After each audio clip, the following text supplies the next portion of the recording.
There is an empire that ancient Greek and Roman writers described in almost reverent terms, an empire with monumental cities, vast trade networks, iron furnaces that never went cold, and rulers so powerful that Rome itself had to negotiate rather than conquer. An empire that sat at the centre of the ancient world for over 1,000 years, and there is a decent chance nobody ever taught you its name.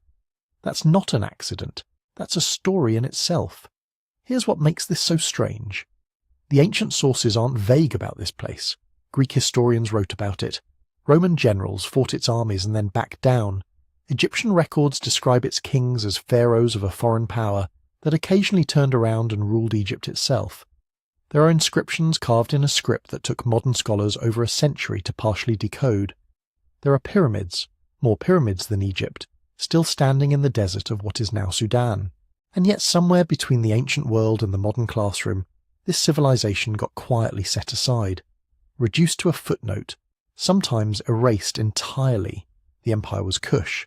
And before you assume you already know this story, I want to tell you that what we're going to go through together is not the cleaned-up, simplified version. Because Kush is not simple. It's not a single kingdom that rose and fell in a neat arc. It's more than 1,000 years of changing capitals, shifting power, military conquest, cultural fusion, and a civilization that developed its own writing system, its own gods, its own architectural style, and its own way of governing while the rest of the ancient world was still figuring things out. Why does this matter? Because the story we were handed about Africa and the ancient world has a shape to it, and that shape is missing something enormous. When people talk about the great powers of antiquity, they reach for Rome, Greece, Persia, Egypt. The conversation almost never crosses south of the first cataract of the Nile, and when it does, the kingdoms there tend to get described as peripheral, derivative, secondary to the civilizations further north. What the actual evidence suggests is something very different. What it suggests is a civilization that was sometimes a rival to Egypt, sometimes its conqueror, and later a power capable of going toe-to-toe with Rome on the frontier and walking away with a treaty. Now, I want to be upfront about something. This is a field where the archaeology is still unfolding, where translations are debated, and where there are genuine gaps in what we know. Some of what we'll go through is widely accepted among historians and archaeologists. Some of it is the current best interpretation of incomplete evidence. I'm going to tell you which is which, because getting excited about a lost civilization is one thing, but understanding it honestly is something more interesting. The mystery here isn't manufactured, it's real. And the real version is more compelling than anything that needs to be exaggerated.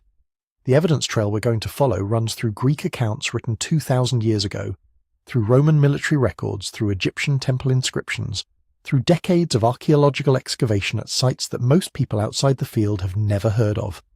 We'll look at what those sources agree on, where they contradict each other, and what modern archaeology has added that the ancient writers couldn't have known or wouldn't have said. And here's the thing that keeps pulling me back to this story. Every time researchers dig deeper into Kushite history, the civilization gets bigger, not smaller.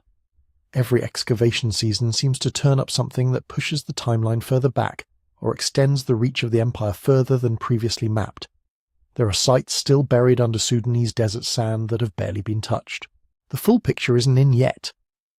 Before we go any further, I want to know where you're listening from and what time it is for you right now. Drop it in the comments. I actually read them. It's one of my favourite things watching this map of the world light up. Someone in Nairobi at midnight, someone in Toronto at lunch, someone in Cairo in the middle of the afternoon. Leave it there. Because the story we're about to go through is one that connects across all of that distance. And it starts a very long time ago in a landscape that most people today would not even recognise. So where do you actually find an empire that the modern world largely forgot? You start with the people who didn't forget. And the first thing you discover is that the ancient world knew Kush extremely well. The problem isn't absence of evidence. The problem is that the evidence comes filtered through other people's agendas, other people's languages and categories that don't quite map onto the reality they were trying to describe. Let's start with the Greeks, because they left the most. Herodotus, writing in the 5th century BCE, describes a place he calls Ethiopia, a land of tall, long-lived people, wealthy beyond measure, with gold so abundant they used it to chain their prisoners. He mentions a city called Meroë as a great city. He describes Ethiopian soldiers fighting in the armies of Persian kings. Now here's where you have to slow down and pay attention, because the word Ethiopia meant something completely different in the ancient world than it does today. The Greeks used it as a broad geographic label, roughly translating to land of the burnt-faced people, and they applied it to essentially everything south and southeast of Egypt. It wasn't a specific country, it was a direction on their mental map. So when Herodotus writes about Ethiopia, he's sometimes talking about Kush, sometimes talking about regions further south, sometimes conflating both with a layer of mythology on top. Brilliant observer, but working with second-hand information about a place he probably never visited. Strabo, writing roughly 4 centuries later under Rome, is more systematic. His geography dedicates real attention to the Nile corridor south of Egypt, describes Meroë as a significant urban centre, mentions the role of the ruling queens he calls Candace, and notes the military capacity of the people there. He's sceptical of Herodotus in places, which is useful, but he's also writing with Roman imperial priorities shaping what he emphasises and what he glosses over. Pliny the Elder adds more detail still, describing Meroë's location, the scale of its territory, the goods that move through its trade networks. By the time you get into Byzantine and early Arabic sources, you're picking up references to a Nile Valley civilization at various stages of its decline, kingdoms that inherited parts of the Kushite world and were still being reckoned with politically into the early centuries of the Common Era. Put all of that together and you get something. But what you get is a portrait drawn by outsiders, each with their own reasons for seeing what they saw, emphasizing what they emphasized, and leaving out what didn't fit their purposes. The Romans, for instance, were primarily interested in Kush as a military and trade problem. Egyptian sources were interested in Kush as a subordinate territory when they could control it, and a threatening power when they couldn't. Nobody was sitting down with the goal of giving posterity an accurate ethnography of a civilization they had no political interest in flattering. This is why the non-textual evidence matters so much, and there is a lot of it. The royal inscriptions are where you start hearing Kushite voices directly. At sites like Jebel Barkal, Napata, and across the landscape of what is now northern Sudan, there are inscriptions left by Kushite rulers in their own names, describing their own military campaigns, their own building programs, their own religious devotion. Some of these are written in Egyptian hieroglyphics, which the Kushite elite adopted and used with impressive fluency. Others are in Meroitic, a script developed within Kush itself, adapted from Egyptian but representing a completely different language. The frustrating thing about Meroitic is that while we can read the phonetic values of the symbols, we still don't fully understand the underlying language. We can sound out the words, we just can't always tell you what they mean. That's not a small gap, that's an entire dimension of Kushite self-expression that remains partially locked to us. Then there are the temples, massive, still standing in some cases, built in a distinctly Kushite architectural tradition that borrowed from Egypt but developed its own proportions, its own iconography, its own relationship between the sacred and the political. There are the cemeteries, particularly the royal burial grounds at Meroë and El Kuru and Nuri, where the pyramid fields tell you immediately that you're dealing with rulers who had both the resources and the organizational capacity to move enormous amounts of stone. There are trade goods, Kushite iron and gold showing up in Mediterranean contexts, Mediterranean pottery and luxury items showing up in Sudanese excavation sites, a material record of connection that stretches from the sub-Saharan interior all the way to the Roman frontier. Now here's what the evidence can and can't tell us. The texts have bias baked in. The archaeology has preservation problems because the Sudanese climate and centuries of looting and simple neglect have taken their toll on sites that were never as systematically studied as their Egyptian equivalents. There are cemeteries that were ransacked by 19th century treasure hunters before any trained archaeologist could document them. There are royal inscriptions damaged beyond recovery. There are wooden objects and textiles and organic materials that simply didn't survive. What we have is extraordinary. What we've lost is irreplaceable. What this means for the story we're going to tell is that we have to hold it carefully. Some of what follows is solid consensus, supported by multiple independent lines of evidence. Some of it is the most reasonable current interpretation of fragmentary data, and those interpretations shift as new excavations happen.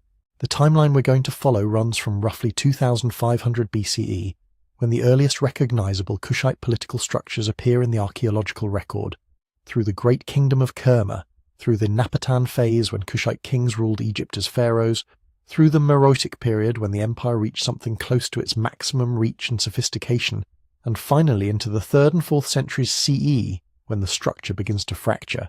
That's over 2,000 years. 2,000 years of a civilization that the modern world treats as a footnote. And the question that sits underneath all of it, the one we're going to keep returning to, is this. If the evidence is this substantial, if the ancient sources reference this empire repeatedly, if the monuments are literally still standing, then how does something this large become invisible? How do you erase an empire? That's where we're going. But first, you need to understand the land itself. Because before you can understand why Kush became what it became, you have to understand what the land was offering. And what the land was offering was extraordinary. Start with the Nile. Not the Nile as a pretty geographic feature, but the Nile as a machine.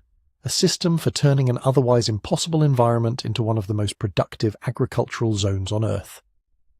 The river doesn't just flow through northeastern Africa, it organizes it.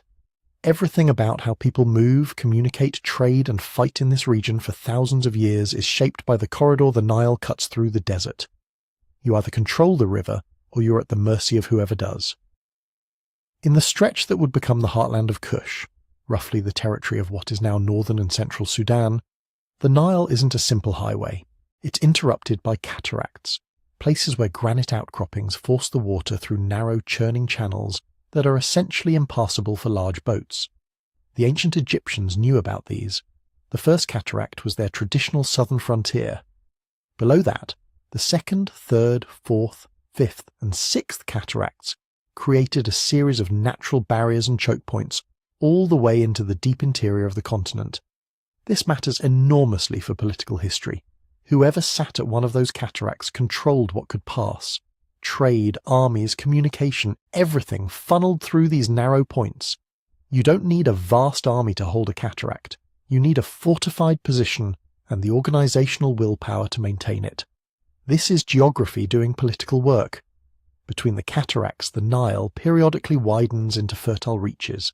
The annual flood deposited silt onto the riverbanks, and those banks supported agriculture dense enough to feed populations that could then support specialists, artisans, soldiers, administrators, priests. All the ingredients of complex society laid down every year by water moving off the East African highlands. The cycle was predictable enough to plan around, which meant surplus, which meant storage, which meant power concentrated in whoever controlled the surplus. The same mechanism that built Egypt built Kush. The river was the engine, and anyone who understood how to use it had a structural advantage over everyone who didn't. But the Nile corridor was only part of the story. Nubia was sitting on resources that made outsiders pay attention for thousands of years before any empire formed. Gold first. The eastern desert between the Nile and the Red Sea coast is geologically ancient and minerally rich, and the gold deposits there were among the most significant in the ancient world. Not traces. Substantial, exploitable deposits that could produce enough metal to make rulers wealthy, to fund monumental building programs, to purchase political alliances, to attract traders from thousands of miles away. When ancient sources describe the wealth of the people south of Egypt, they're not using poetic license. They're describing a real material fact. The gold was there. Stone, too. The Nubian landscape offers granite, sandstone, and other building materials that lend themselves to monumental construction. You don't build pyramids and temples at the scale the Kushites eventually did without access to stone and the knowledge of how to work it systematically. The quarrying traditions in this region have roots going back to the earliest phases of settlement, long before any identifiable state exists. Then there was cattle wealth. The savanna and semi-arid grassland supporting the river corridor could sustain substantial herds, and in ancient African societies cattle were not just food. They were currency, social currency, the measure of a family's standing, the medium through which marriages were negotiated and alliances sealed. Societies organized around cattle wealth developed particular kinds of social hierarchy, particular kinds of obligation and reciprocity. that can be channeled into state structures when conditions are right. And this is where ecology starts doing political work in a different way. The desert edges hemming in the Nile corridor weren't just barriers, they were filters. The people who could survive along the Nile were the people who had mastered a specific demanding environment. The desert created compression. It pushed populations toward the river, and compressed populations along a linear resource like the Nile will, over time, develop mechanisms for managing competition and cooperation, which is another way of saying they develop politics. What archaeology tells us is that this region had a long, complex human history well before anything we'd recognize as a state. Settlement in the Nubian Nile Valley goes back tens of thousands of years. By the Neolithic period, the population along the Middle Nile was already developing regional identities, distinct material cultures, burial traditions that show real continuity across generations. These weren't wandering bands. These were communities with territorial roots, with social memory, with the accumulated knowledge of people who had lived in one place long enough to understand it deeply. When archaeologists excavate Neolithic cemeteries in this region, they find evidence of status differentiation, of individuals buried with more goods than others, of communities organized in ways that anticipate the hierarchies that will eventually produce kingdoms. The empire didn't arrive from nowhere. It grew from something already there. What Nubia also offered, and this is crucial, was position. The territory sat at a crossroads. To the north, Egypt, and through it, the Mediterranean world. To the east, the Red Sea coast and the trade routes connecting to Arabia, India, and East Africa. To the south and west, the deep African interior, with its own networks of people, goods, and ideas. Whoever held the Nile corridor south of Egypt wasn't just controlling a strip of agricultural land. They were controlling one of the most significant trade corridors on the planet. Ivory, ebony, incense, animal skins, enslaved people, exotic goods of every description moved through this territory. The people who organized and taxed that movement accumulated power accordingly. What archaeology can't yet tell us with confidence is exactly how the transition happened, how these deep-rooted communities of the Middle Nile Valley moved from complex chieftaincies to something we'd recognize as a territorial state. The evidence suggests it was gradual, competitive, and probably violent in places. But the conditions for it were present for a very long time before the First Kingdom crystallized, and when it did, it had a remarkable foundation to build on. When those conditions finally did crystallize, the first real political heavyweight on the Middle Nile announces itself in the archaeological record with a single name, Kerma. Kerma was not a footnote to Egypt. It was not a border outpost. It was an early urban kingdom in its own right, centered around a city that rises out of the desert like a statement. And the statement is, we are here, we are organized, and we are powerful. You can see that in the architecture first. At the heart of Kerma stands a massive mud brick structure archaeologists call the Western Defufa. It's not a copy of anything Egyptian. It's its own thing. Huge, thick walls, multiple levels, internal chambers, staircases, courtyards. Some researchers think it functioned as a temple. Others see it as a complex ceremonial and administrative centre. Either way, it tells you this society could mobilize thousands of labourers, engineers and craftsmen for a long-term building project. You don't get that without a central authority that can command resources and coordinate people at scale. Around it, you have a real city. Not a scattering of huts, but dense settlements spreading along the Nile bank. Houses, workshops, storage facilities, areas that look like industrial zones. You find specialized production everywhere. Pottery that's so fine and thin, the best examples are almost eggshell, beautifully burnished in deep black and red. Carefully worked stone tools and later metal objects, evidence of leatherworking, bead-making, and probably textile production. The people of Kerma weren't just living along the Nile, they were crafting an urban economy around it. And then, there are the dead. South of the main town lies a burial field that by itself should have been enough to put Kerma into every history textbook. Massive tumulus graves, huge earth mounds surrounded by rings of smaller burials. At the centre of these mounds, elite individuals laid out with rich grave goods, jewellery, imported objects, finely made ceramics, sometimes entire rooms full of offerings. Some of the largest mounds are bigger than many Egyptian royal tombs from the same period.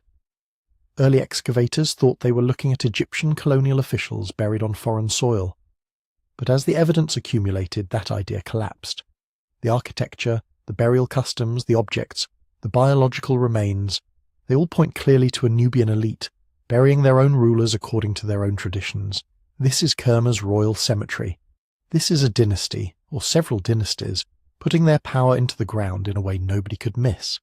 Those burials also hint at something darker, the presence of human sacrifice, or at least retainer burial. Around the central figures we find the remains of dozens, sometimes hundreds of individuals, likely attendants, guards, and household members, buried alongside their ruler. People whose social role was tied so closely to the king or queen in life that their death was bound to his or her passing. That kind of practice doesn't emerge from a loose federation of equals. It comes from a steeply hierarchical society where the ruler stands at a very different level of value and obligation than everyone else. So when we talk about Kerma as the first great Nubian kingdom, this isn't exaggeration. The fortifications around the city, the monumental architecture, the elite burials, the craft specialization, they all converge on the same point. This is a state. Someone is organizing labor. Someone is collecting and redistributing resources. Someone is making decisions for a large number of people and has the means to enforce them. And Kerma didn't exist in a vacuum. It sat just upriver from one of the other great river civilizations of the ancient world, Egypt. That proximity shaped almost everything about its history. For a long time, older scholarship cast Kerma as essentially a side character in an Egyptian story, a source of gold, cattle, and captives, sometimes a rebellious province, sometimes a trade partner, always defined by what Egypt was doing. But when you flip the perspective and put Kerma at the centre, a different picture appears. From Kerma's vantage point, Egypt was the northern neighbour, sometimes useful, often dangerous, always worth watching. The relationship between them oscillated between trade and war, dependence and dominance, over centuries. At its simplest level, there was exchange. Kerma controlled access to the goldfields and to African products that Egyptians craved: ivory, ebony, exotic animal skins, incense, resin, people. Egyptian artifacts show up at Kerma sites: scarabs, beads, luxury items, while Nubian ceramics and goods make their way north. Caravans and riverboats moved up and down the Nile corridor, and both sides taxed that movement. But trade never happens in a political vacuum. Whoever controlled Kerma controlled a major choke point on the river and the main gateway to the resources further south. That meant leverage. And Kerma's leverage increased dramatically during one of Egypt's weakest phases, the Second Intermediate Period, roughly the 17th to 16th centuries BCE. While Egypt was fractured, Theban kings in the south, Hyksos rulers in the north, local elites in between, the kingdom of Kerma seems to have been cohesive, expanding, and aggressive. Archaeology and Egyptian texts together suggest that Kerma pushed north during this time, turning the frontier tables, fortified sites further downriver, Nubian-style artifacts deep inside what had been Egyptian territory, and Egyptian records complaining about Nubian incursions all tell the same story. Kerma didn't just sit back and watch Egypt crumble, it intervened. Some scholars even argue that Kerma allied with the Hyksos in the north against the Theban dynasty in the south, trying to squeeze Egypt from both ends. Others see the relationship as more opportunistic than formally diplomatic. Either way, Kerma's rulers understood the geopolitics of the Nile. When the big neighbour was divided, they used that division to press their own advantage. This is where you really see the outlines of a state-level apparatus at Kerma. You don't conduct long-distance war and sophisticated diplomacy from a loose coalition of tribal chiefs. You need planning. You need logistics. You need fortified outposts and the administration to supply them.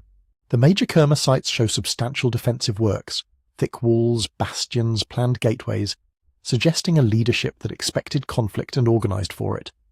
Inside those walls, there are hints of a bureaucratic core. Standardised storage jars, ceilings used to control access to goods, evidence of large-scale grain storage and redistribution. Workshops clustered in ways that point to centralised management rather than purely household production. This is the kind of pattern you see in early states across the world, the coalescence of power around a fortified, administratively complex urban centre that can project authority along a river valley. At the same time, everything about the material culture screams that this was not Egypt, but slightly different. The pottery styles, the layout of the city, the burial customs, the religious architecture, the iconography, they follow their own internal logic. Kerma elites clearly knew what was happening in Egypt. They acquired Egyptian goods, they understood Egyptian prestige, but they chose to invest in their own symbols of power.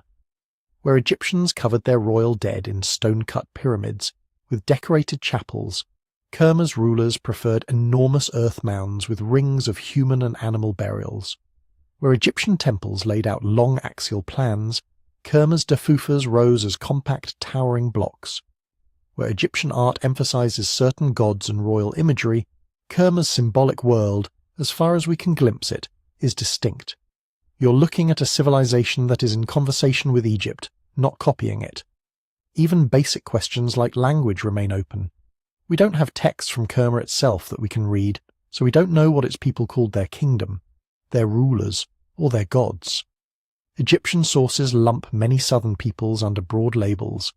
That means our terminology is blunt and external.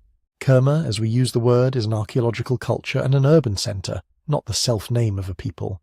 And that uncertainty matters when we try to reconstruct how they saw themselves. There's a lot we still don't know, and scholars argue about it. How far did Kerma's authority actually reach? Some think its influence ran from at least the Second Cataract deep into central Sudan, maybe beyond, creating a territorial state hundreds of kilometres long. Others see a core region around the city, and a looser ring of allied or subordinate communities tied together by trade, marriage, and occasional coercion. Population estimates are similarly debated. The size of the cemeteries and the density of remains suggest a substantial population, but how many thousands of people lived in and around Kerma at its peak is, at best, an informed guess. And the exact shape of the political structure? Was this a centralised monarchy with a clear succession system? A coalition of powerful lineages dominated by one dynasty? Remains partly hidden in the dust. What isn't in doubt is that by the late Middle Kingdom and Second Intermediate period, Kerma was strong enough to contest Egypt for control of the Nile, strong enough that when Egypt finally reunified under powerful Theban kings and turned south again in the early New Kingdom, they didn't see a passive borderland. They saw a rival that had once pushed them back and could conceivably do it again. The response was brutal and decisive. Over the course of the 16th century BCE, Egypt's pharaohs launched campaigns that smashed Kerma's power, burned its city, and folded Nubia into an imperial system that would last for centuries. On the surface, this looks like the end of the first Nubian kingdom, but conquest doesn't erase memory overnight. The people who had built Kerma, who had known Nubian kings buried under those great tumuli, who had lived under a government that looked south for its identity and north for its opportunities, they didn't disappear. Their experience of autonomy, of centralized rule based in Nubia itself, persisted in stories, in habits, in local elites who now served foreign masters. And that long memory matters, because centuries later, when Egypt's own power fractured again, those traditions and that sense of what a Nubian kingdom could be would re-emerge on the stage under a new name, Napata. Egypt's new kingdom didn't just conquer Nubia, it rewired it. After Kerma's fall, Egyptian armies pushed deep into the south, well beyond the old frontier. They took over forts, built new ones, and turned the Nile corridor into something Egypt had never really had before, a proper overseas province. Administrators arrived with them, viceroys of Kush, royal officials with titles like King's Son of Kush, ruled in the name of the pharaoh. They collected taxes in grain, cattle, and gold. They supervised mines and quarries. They organized labor for state projects. On papyrus and temple walls, Nubia appears as a place to be managed and exploited, its wealth flowing north toward Thebes and Memphis. Temples followed the soldiers and scribes. Egyptian gods, especially Amun, were planted in Nubian soil. At sites like Soleb and Amara, pharaohs built sandstone sanctuaries with pylons, courtyards, hyper-style halls, all the architectural grammar of Egypt, now translated upriver. Statues in the Egyptian style, carved with hieroglyphs praising the king, looked out over communities that had once answered to Kerma. Local elites were folded into this system. Some Nubian notables were educated in Egyptian ways, learned to write hieroglyphs, adopted Egyptian dress and names. They appear in inscriptions as loyal officials, priests, commanders, trusted enough to administer on behalf of the pharaoh. Others were removed or marginalized. Over generations, a new provincial aristocracy emerged, one that understood both worlds, but officially lived in the shadow of Egypt. This changed everything: land tenure, ritual calendars, legal procedures, even how power announced itself in stone. For centuries, if you wanted to be someone in Nubia, you did it through Egypt, its temples, its bureaucracy, its royal favours. But empires don't last forever. By the late 2nd millennium BCE, Egypt's new kingdom was fraying. External pressures from the Sea Peoples and Libyan groups in the north, internal struggles over succession and resources, and the sheer cost of maintaining far-flung garrisons all took their toll. Pharaohs still carved triumphant scenes on walls, but the state behind those scenes was hollowing out. On the Nubian frontier, the change is visible in negative space. Forts aren't maintained with the same care. Monumental building slows. Administrative documents thin out, then vanish. Step by step, Egypt's grip on the south loosened. And when the imperial hand pulled back, it didn't retreat into a vacuum.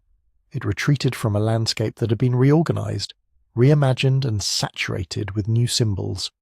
A landscape that included one particularly important place, a rocky outcrop near the Fourth Cataract that Egyptians called the Pure Mountain, and modern scholars know as Jebel Bakal. At the foot of that mountain, a new capital rose, Napata.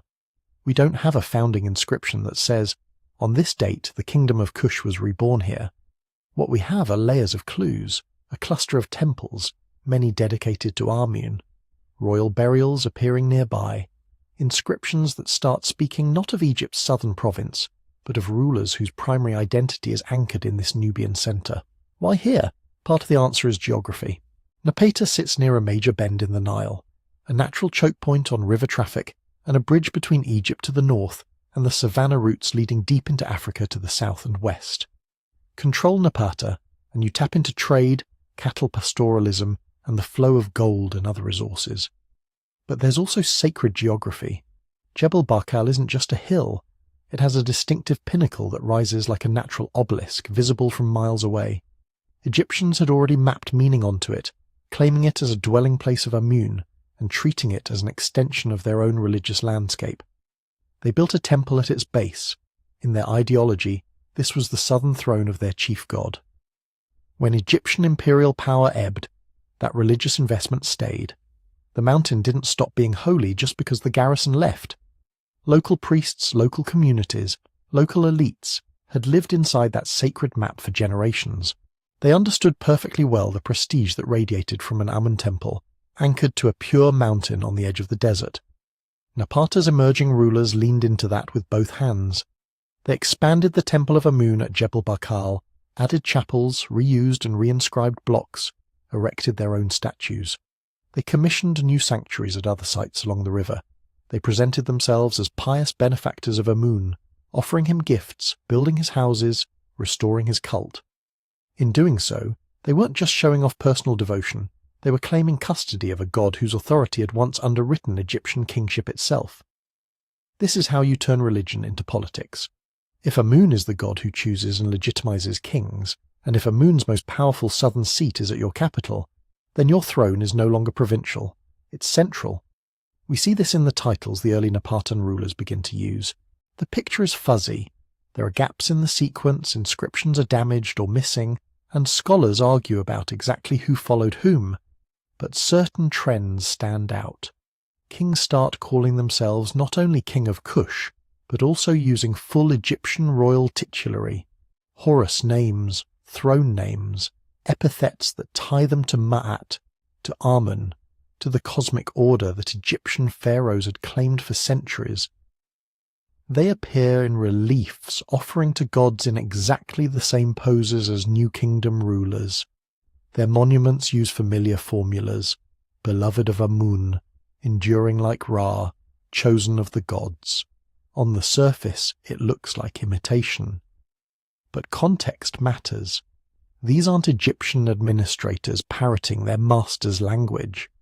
These are Nubian rulers with their own power base, taking the symbolic tools of kingship that had dominated the region and retooling them for a re-centered state. Their alliances reflect the same hybrid logic. The Napatan kingdom seems to have started as a regional power around the Fourth Cataract, but its influence spread up and down the Nile through marriage ties, religious patronage, and perhaps military pressure.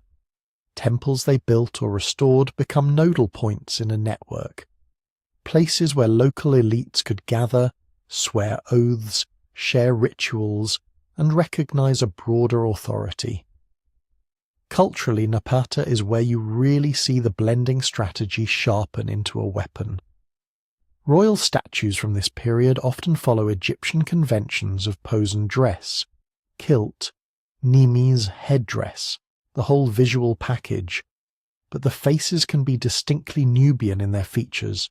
Temple art replicates Egyptian mythic scenes, yet the people commissioning and overseeing these works are locals, and their burials nearby include elements that look back to older Nubian practices. Even royal burial architecture shows this duality. Pyramids reappear in Nubia, clearly evoking Egyptian royal tombs, but they're smaller, steeper, adapted to local tastes and traditions. Around them, grave goods and practices sometimes echo Kerma and other indigenous customs. It's not a one-way cultural takeover, it's selective adoption. This wasn't accidental. In a region that had lived under Egyptian rule for generations, Egyptian forms carried immense prestige. To reject them completely would have been to cut yourself off from a powerful language of legitimacy. To absorb them without modification would have been to become a pale copy of a fading empire. Napata's rulers chose a third path: speak pharaoh, think Kush. Exactly how quickly this transformation happened is still debated. Did a single strong leader at Napata pull the strands together? Did a line of local chiefs gradually accumulate more religious and political authority until, at some point, they looked around and realized they were kings? The archaeological record doesn't answer cleanly. Names like Alara and Kashta appear, but their precise order, their relationships, and the exact extent of their power during their lifetimes are contested. What's clear is the direction of travel. Over a span of perhaps a few generations, a former imperial backwater turned into a self-conscious royal centre. Amun's cult at Jebel Barkal shifted from an extension of Thebes to a core of Nubian kingship. Titles that had once belonged to foreign overlords were now worn by men whose primary loyalty and base of support lay in Nubia itself. And as Napata's confidence grew, its gaze turned north. Egypt was in one of its fragmented phases again, ruled not by a single strong dynasty but by competing houses, regional power brokers and priests. The ideological tools of pharaonic rule were still there: temples, rituals, royal titles, but the state that had created them was weak. To the kings at Napata, watching from their pure mountain with a moon at their back and a revitalized Nubian kingdom at their feet, this looked less like a distant neighbour's misfortune and more like an opening. The age of occupation was over. The age of Kushite pharaohs was about to begin. When the chance finally came, it started with a man we still meet mostly through his own propaganda: Piye. He wasn't an Egyptian governor or a northern warlord. He was a king of Kush, based at Napata, anchored to Jebel Barkal and the cult of Amun. By the time he looked north, Egyptian unity was a memory. The country was carved up between local dynasts in the delta, powerful families in Middle Egypt, and an ambitious house based at Hermopolis. Theoretically, everyone still believed in the two lands under one pharaoh. Practically, the throne was empty. Pa decided to fill it. We know this because he left behind one of the most remarkable inscriptions from the entire ancient Nile world, his Great Victory Stela. It reads like a political manifesto wrapped in a campaign diary. On the surface, it's a war story. Cities besieged, rivals humiliated, tribute pouring in. But listen to how he frames it. Pa doesn't say, "I'm a foreign conqueror invading Egypt." He says, in effect, "I am the only real pharaoh left, and I'm coming north to clean up the mess." He presents his campaign as a religious duty. Amun, the same god whose temple stood at Thebes and at Jebel Barkal, has chosen him. The other kings, in his telling, have offended the gods, neglected temples, allowed chaos, Isfet to spread. Their sacrifices are sloppy, their piety is fake, their rule is illegitimate. So Pierre marches north as the instrument of restoration, the one who will bring back Ma'at, the cosmic order. This is the key to understanding why a Kushite king didn't just raid Egypt and go home, but claim the double crown. Motives stack on top of each other. There's security. As long as Egypt is divided and unstable, threats can spill south, trade can be disrupted, temple networks can fracture. Controlling Egypt is a way of controlling your northern horizon. There's prestige. In a world where Egyptian ideas about kingship have been the gold standard for centuries, wearing the uraeus and being recognized as pharaoh catapults your standing across the region. There's religion. If you genuinely believe Amun chooses kings, and your dynasty controls one of Amun's most powerful cult centers, then stepping into the vacuum in Egypt isn't just opportune, it's almost a theological obligation. And there's timing. Pierre moves when the balance of power favors a southern intervention. No single northern ruler can shut him out. Some even appeal to him for help against their rivals. To an outsider, Egypt looks dangerous. To a Kushite king with an army, a strong religious brand, and a functioning state behind him, it looks ripe. The way Pa tells the story, he advances deliberately. He doesn't rush straight for Memphis. He pauses to make offerings, to consult oracles, to perform purification rituals. He insists that his troops keep strict standards. No eating fish. No defiling themselves in ways Egyptian tradition considers impure. He shapes the entire campaign as a performance of pharaonic piety. When northern rulers submit, he doesn't necessarily depose all of them. He demands their surrender, their oaths, their daughters, their recognition of his superiority. They kiss the ground before him, they swear loyalty, forever. In other words, he turns a patchwork of petty kings into a hierarchy with himself at the top. Is every detail on the stela trustworthy? Probably not. Royal inscriptions compress, exaggerate, and polish. But the broad message is clear. From Napata's perspective, this wasn't a foreign invasion of Egypt. It was Egypt being reattached to a centre of power that now lay further south. This creates what we call the 25th dynasty, the so-called Kushite or Nubian dynasty of Egypt. For roughly a century, kings from Napata not only dominate Nubia but sit on Egypt's throne, ruling from Memphis and Thebes while still rooted in their southern heartland. You see their ambition etched into stone. Pa and his successors, Shabitku, Shabaka, Tahaka, Tantamani, launch building programs that rival earlier high periods of Egyptian history. They restore decaying temples, commission new shrines, carve colossal statues. At Thebes, Tahaka puts his stamp on the sprawling temple of Karnak, adding massive columns and gateways. At Jebel Barkal, Napata's Amun temple grows into a major pilgrimage site, its sanctuaries inscribed with scenes that show Kushite kings receiving life and legitimacy directly from the gods. These are not the projects of provincial upstarts. They're the projects of rulers who think in imperial terms. They issue decrees, manage a complex bureaucracy, send officials to supervise far-flung estates, They integrate Egyptian scribal culture with their own power structures, using hieroglyphs and traditional formulas while anchoring loyalty in Nubian networks of kin and patronage.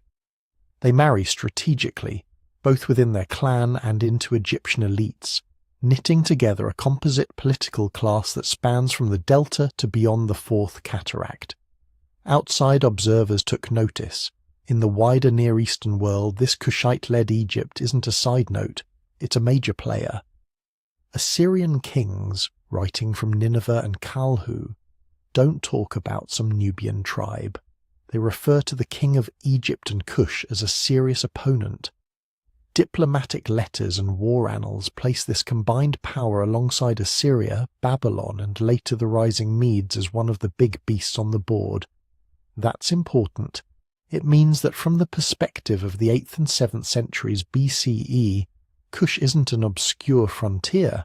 It's the southern backbone of an Egyptian empire that can project force into the Levant, meddle in Palestinian and Judean politics, and sponsor coalitions against Assyrian expansion. Taharqa, in particular, strides through both biblical and Assyrian sources as a key figure.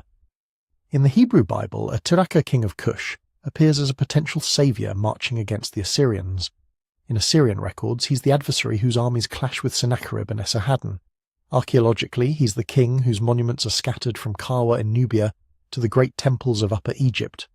His reign shows both the apex and the vulnerability of Kushite rule in Egypt.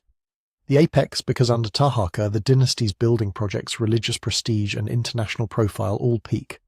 The vulnerability because this is when they run head first into the hard walls of Assyrian power. Assyria in this period is not a state you casually antagonize. Its army is professional, road networks are tight, siege technology is advanced, and its kings have no interest in a strong unified Egypt blocking their route to the Mediterranean. From their point of view, a powerful Kushite-backed pharaoh in Memphis is a problem to be solved. The solution plays out in stages. Assyrian armies push into the Levant, crush local revolts supported by Egypt, then turn their attention to the Nile. Campaigns drive down into Lower and then Upper Egypt. Cities are taken, garrisons installed, loot carted off. Taharqa is forced to retreat, then returns, then retreats again.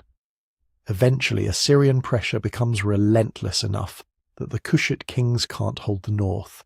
By the time of Taharqa's successor Tantameni, the writing is on the wall. There's a last flicker of hope, a brief reconquest of parts of Egypt, a final attempt to reclaim Memphis and Thebes, but Assyrian power, combined with the rise of a more compliant local dynasty in the Delta, undercuts it. The Kushite royal presence in Egypt is squeezed out. Assyrian scribes, ever eager to frame victory as total, write as if they've decisively crushed the Nubian threat. From their point of view, they have. Pharaohs from Napata no longer rule in Memphis. The 25th dynasty is over, but this is where narratives can mislead. Kushite rule in Egypt ends, yes. Kush itself does not. The kings don't vanish into thin air. They fall back on the power base that made the whole experiment possible in the first place. Napata, Jebel Barkal, the networks of temples and elites, and trade that runs south into the African interior. They continue to bury their dead in pyramids along the Nubian Nile. They continue to sponsor Amun's cult. They continue to think and act as kings. Losing Egypt is a major strategic and symbolic blow. It cuts off access to certain resources, to the prestige of ruling the two lands, to influence in the Mediterranean world. But it also forces a kind of recalibration. Without Memphis and the Delta, the centre of gravity slides decisively back upriver. In the long story of Kush, the 25th dynasty is not the endpoint. It's a hinge. For a brief spectacular century, Napata's kings step onto the Egyptian stage and remind the world that power on the Nile no longer flows only from the north. Then Assyria's moment passes through, redraws the map, and moves on. What's left behind in Nubia is not a shattered remnant, but a seasoned kingdom with imperial experience ready to reorient itself toward different frontiers. South of the old border, another chapter begins, one in which Egypt is no longer the main reference point, and a city called Meroë starts to eclipse Napata as the beating heart of a still-living empire. So what does it even mean to say that this African kingdom rivaled Rome? It doesn't mean that Kush had a 1,000,000-man army. or paved highways from Scotland to Syria, or dictated policy to the entire Mediterranean. That's the cartoon version of rivalry that modern empires like to project backwards. If we're being honest with the evidence, rivaled Rome has to mean something more precise. Regionally, Kush was the heavyweight. For a very long stretch of time, if you lived anywhere along the Middle Nile in the surrounding deserts, or deep into some of the trade routes that fed the Red Sea, the power you had to negotiate with wasn't Rome, or Greece, or even Egypt. It was Kush. In wealth, it could match most of what any ancient Mediterranean state could draw from a comparable stretch of river and hinterland. Gold mines, iron production, agricultural surplus, cattle, ivory, incense, exotic woods, slaves. The whole menu of ancient high-value goods moved through Kushite hands. Strategically, it sat at a crossroads. Control of Kush meant control of the only reliable north-south corridor through northeastern Africa, plus access points to the Red Sea and into the Sahel. It could squeeze or nurture traffic between the Mediterranean, Inner Africa and Arabia. And maybe most importantly in resilience, it was a monster. Rome lasted, depending on how you count, a few centuries as a unified imperial state. Kush, in one political form or another, Kerma, Napata, Meroë, stayed relevant for over 1,000 years. It survived Egyptian conquest, Assyrian shockwaves, Persian intrigues, Greek mercenaries, and Roman expansion. That ability to take hits, adapt, and keep going is its own kind of imperial greatness. If we want to understand how a river kingdom south of Egypt could do all that, we have to look at something that doesn't make good headlines, but makes empires live or die: state capacity. Kush didn't run itself on charisma and pyramid aesthetics. It ran on systems. Start with taxation and storage. Along the Nile, where the flood created narrow bands of arable land, Kushite kings and their officials oversaw estates, village fields, orchards, and cattle herds. Payments in grain, livestock and labour flowed toward royal centres, Napata first, later Meroë. You don't build and maintain strings of pyramids, massive temples and long-distance armies without a reliable way of skimming surplus off your population. We see this in the archaeology. Big state granaries in temple complexes, storage pits in royal towns, administrative quarters where scribes and stewards would have counted, tallied and redistributed goods. We see it in texts from Egypt that mention Nubian officials, and in later Meroitic inscriptions that cluster around officials with titles attached to land, temples and the crown. Then there's labour, hauling multi-ton stone blocks, quarrying sandstone, digging desert wells, marching caravans across hundreds of kilometres of scrubland. None of that happens with a couple of volunteers and a weekend free. It takes the kind of mobilisation where the king can say, in effect, next month this many men from these communities are coming here to work on this project with food and tools supplied. Egypt had corvée labour, Rome had forced levies and provincial obligations. Kush, to play in that league, had to have its own ways of conscripting work and making it pay off. You see the results on the landscape. From Napata downriver, and then clustered even more densely around Meroë, you get palace complexes, pyramid fields, and long lines of temples. These aren't scattered shrines put up by wandering chiefs. They're parts of a coordinated architectural program. Columns, pylons, processional ways. The same grammar of monumentality you see in Egypt and, in a different idiom, in Rome's forums and basilicas. Behind that stone is a bureaucracy. Scribes, inspectors, priests, overseers of fields and quarries, knitting together river villages, desert oases and outlying chiefdoms into one fiscal and ritual machine. But Kush's reach didn't stop at the Nile's banks. To the west and east, less visible from satellite images and coffee table books, were the routes that made Kush rich. To the west, caravan trails running out into the desert, linking the Nile Valley to oases, and then further on into the Sahel and Central Africa. Through those channels moved gold from distant mines, cattle from savanna pastures, ivory and animal skins, maybe even captives taken in wars far from the river. Kushite forts and stations along these routes acted like toll booths and safe houses, places where caravans could water, pay taxes and pick up official protection. To the east, paths that crossed the rocky plateau toward the Red Sea. The farther north you go, the more Egyptian and later Ptolemaic these lines become. Further south, Kushite influence deepens. Control of these corridors meant leverage over incense from Arabia, spices and aromatics from the Indian Ocean trade, and any maritime contact points emerging along the African coast. Then there were the inner African links. Kush wasn't just a derivative appendage of the Mediterranean, it was plugged into African worlds that Rome hardly even knew existed. South along the Nile, upside valleys, down seasonal rivers and overland tracks, royal and aristocratic networks tied together cattle-keeping communities, iron-working villages and forest-edge societies. Tribute, trade and marriage alliances brought in goods and people. Ideas moved too. Religious practices, artistic styles, political habits. When Roman geographers talk vaguely about Ethiopia and lands beyond, or when Greek merchants tell second-hand stories of gold and strange animals further up the Nile, they're glimpsing a traffic system in which Kush is the broker. Empires live and die by the sword as well as the ledger, and Kush knew that. Its military power wasn't just about marching armies north to Egypt. It was about managing frontiers. Along the Nile, forts guarded key choke points, bends in the river, narrow passes, cataracts where boats had to be unloaded and portaged. Garrison towns housed archers, spearmen and patrol units.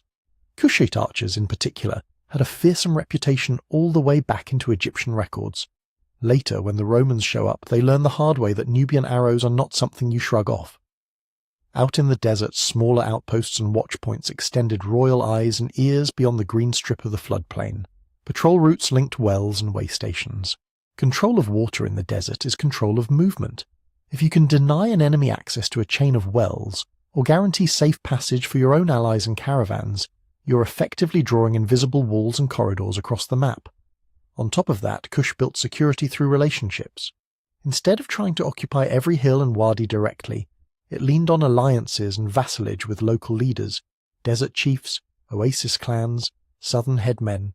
Give them gifts, prestige, marriage ties, maybe the right to participate in certain rituals, and in return they funnel resources your way and warn you when trouble is coming. It's cheaper than permanent conquest, and in a landscape this big and thinly peopled, often more effective. All of this, the taxes, the granaries, the forts, the patrols, rested on something more intangible but just as powerful: prestige. Kushite kings didn't only claim authority because they had armies. They claimed it because they controlled the right rituals, the right temples, the right symbols. At Napata and later Meroë, royal power was staged in stone and ceremony. Temples to Amun and other gods formed the spiritual backbone of the state. Festivals, processions, oracles, these events told people year after year who was legitimate. The king didn't just attend, he embodied them. Royal iconography did serious work here. On temple walls and stelae, Kushite rulers appear smiting enemies, receiving life from gods, embracing divine consorts. They borrow Egyptian visual language, crowns, poses, hieroglyphic captions, but tweak it, mixing in Nubian features, local regalia, and scenes that emphasize their own sacred mountains and river stretches. Over time, especially in the Meroitic period, a distinct style emerges: different proportions, different artistic conventions, inscriptions in a script that reflects local languages. Controlling ritual meant controlling history. If you can decide which ancestors get venerated, which victories are celebrated, which gods are most closely identified with the crown, you can keep elites aligned and peripheral chiefs impressed. People come to your capital not just to pay taxes or plead court cases, but to witness and participate in the ceremonies that, in their minds, keep the universe running. Put all these pieces together, and you don't get a carbon copy of Rome. You get a different model of empire. Rome spread like a web of fortified roads and urban colonies around a sea it turned into its private lake. Kush stretched along a river and radiated out on camel trails and pilgrimage paths into deserts and savannas. Rome loved written law codes and citizen assemblies. Kush folded power through temples, royal kin groups, and ritual obligations. Rome standardized Latin and imposed a fairly uniform administrative vocabulary. Kush, especially in the Meroitic era, ran a multilingual, multicultural machine that could talk to Egypt, negotiate with desert nomads, and still speak to inner African partners in idioms they understood. But the ambition, the sense of ruling not just a cluster of villages but a world, feels very familiar. This is the framework we need in mind as the story shifts again, because after the shock of losing Egypt, the kings of Kush don't give up on empire, they recalibrate it. The centre of gravity glides further south, away from Napata's old temples and toward a city that has been growing quietly in the background, Meroë. On paper, it looks like just another royal town. In reality, it will become something much bigger. An industrial powerhouse of iron, a hub of trade, a laboratory for new forms of kingship and culture. If Napata was the Kushite gateway into the pharaonic world, Meroë will be the place where Kush leans fully into its own African networks and starts building a different kind of imperial future. So why move the heart of the kingdom? Napata had the sacred past, the old temples, the memory of ruling Egypt, but it also had baggage. It sat closer to Egyptian and then Roman frontiers. It was more exposed to northern invasions, to meddling from Nile Delta politics, to anyone who wanted to march upriver and take a swing at Kush. Meroë, further south, offered something else, room to breathe. Ecologically, it's in a sweet spot. The Nile splits into channels and seasonal streams. The surrounding land opens into savannas that get more rainfall than the narrow desert belt around Napata. That means more reliable agriculture, more pasture for cattle, more wood for fuel. If you're planning to feed big cities and run big industries, this matters. It also put the crown closer to inner African roots. From Meroë, it's easier to angle west toward the Sahel, south toward the Upper Nile and its tributaries, and east toward the Red Sea via several corridors. Instead of perching right under Egypt's nose, the royal court could sit at the junction of African networks that outsiders barely understood. You're still on the Great North-South River Highway, but you're now closer to the sources of the goods everyone wants. And for security, distance is a weapon. Any army coming from the Mediterranean world had to push through hundreds of kilometres, across cataracts, hostile stretches of desert, and fortified choke points before it could even dream of reaching Meroë. Meanwhile, the Kushite king could call on local allies, draw supplies from nearby fields, and retreat along routes his enemies didn't know. Napata faced north.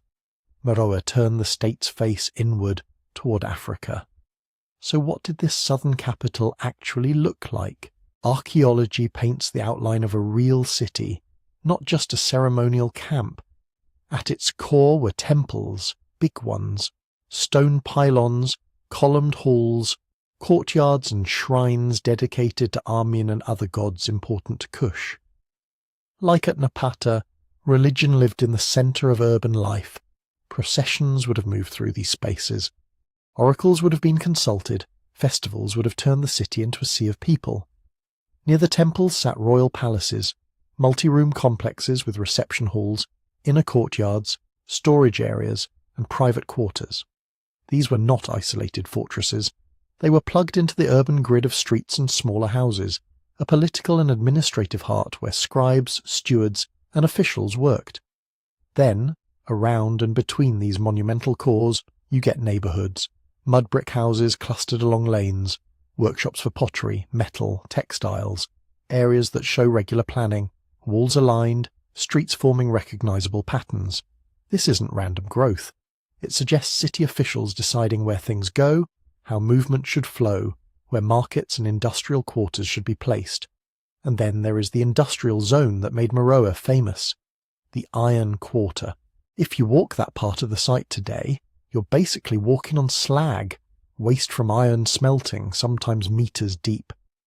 Furnaces, tuyères, the clay pipes that once carried air into the fires, broken crucibles, iron blooms.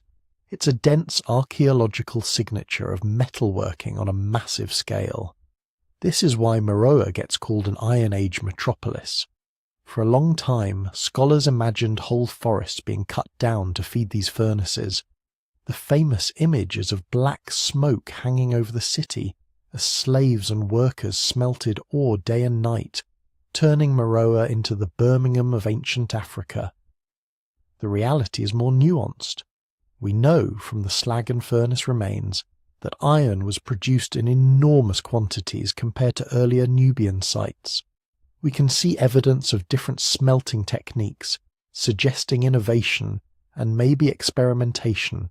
We see signs of reworking and recycling, not just making new iron, but constantly reforging and repairing tools and weapons.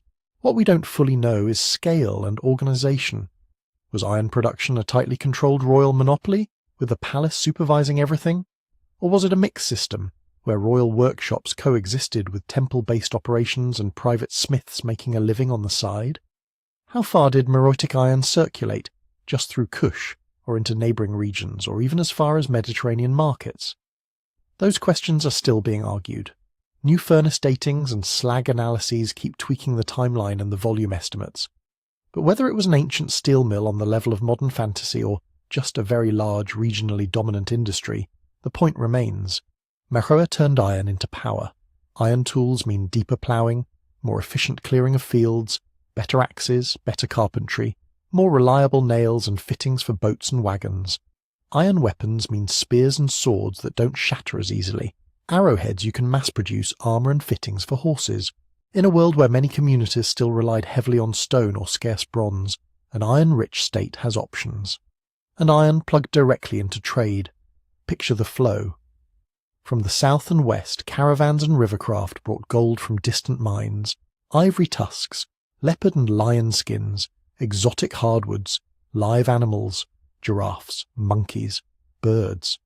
From forest edges and savannas, aromatic resins and incense, certain rare stones, maybe slaves captured in local conflicts or as punishment. From the east, via routes that touched the Red Sea, came Arabian incense, Indian Ocean spices, and goods that had hopped across multiple hands. Pearls, glass, maybe even a trickle of textiles from further east. From the north came Mediterranean goods, wine in amphorae, glass vessels, fine pottery, bronze or silver items, sometimes coins that Kushites didn't necessarily use as money, but as bullion, jewellery, or status symbols. Meroë sat in the middle of all this, taxing, redistributing, transforming. Gold could be turned into jewellery for the court and offerings for temples, or exported as ingots. Ivory might be carved locally or sent on in raw form. Skins became luxury garments. Incense burned in royal and temple rituals, or moved north as part of diplomatic gifts. Iron tools and weapons could be payment for allies, incentives for chiefs on the frontier, or stocked for royal armies. This is where Meroë stops being just a big town and starts looking like a node in a continental network. Inside that network, another revolution was happening. Writing. Earlier Kushite rulers had leaned heavily on Egyptian hieroglyphs when they wanted to carve things in stone. By the time Meroë was flourishing, we start seeing something new, the Meroitic script. There are two main forms, one adapted for carving in stone, more formal and angular. The other, a cursive form written on more perishable materials, papyrus, leather, maybe wooden tablets.